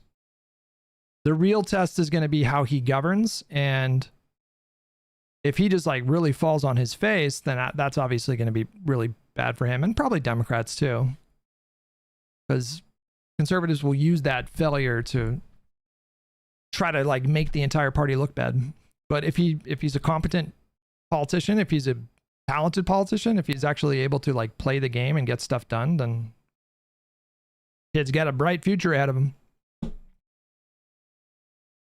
All right, guys.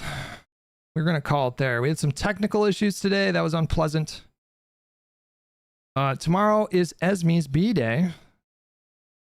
So be sure to be nice to her on social media if you guys follow her. And then we'll be back on Sunday. We still got a ton of videos to get through. We only got through a few today. We did fewer pauses.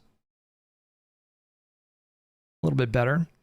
Area 51 escapee with $5. It was a shoes reaping to the Yeet post, replying to the Yeet post on X about Fuentes.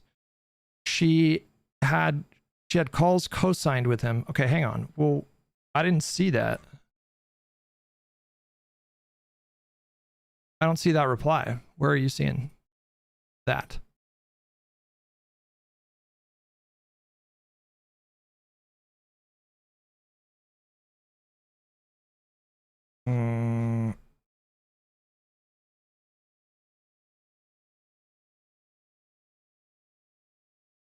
I can't find this. It's fine. I don't care. Hey guys, appreciate all the support today. Thank you guys for donating and being members and subscribing. Really love you guys a lot. Even though we fight, you're just the best. You guys can raid whomstever you like. Raid Econ. Is it just Econoboy? Econoboy? It's crazy that he's coming back. You can't quit the internet. It just doesn't work. Is Loner Box live right now? Should we redirect for the Loner Man?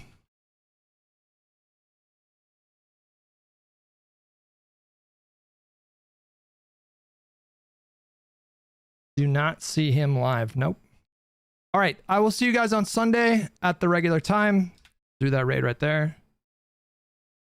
Let that 8, 7, 6, 5. All right. I will see you guys on Sunday. Bye-bye.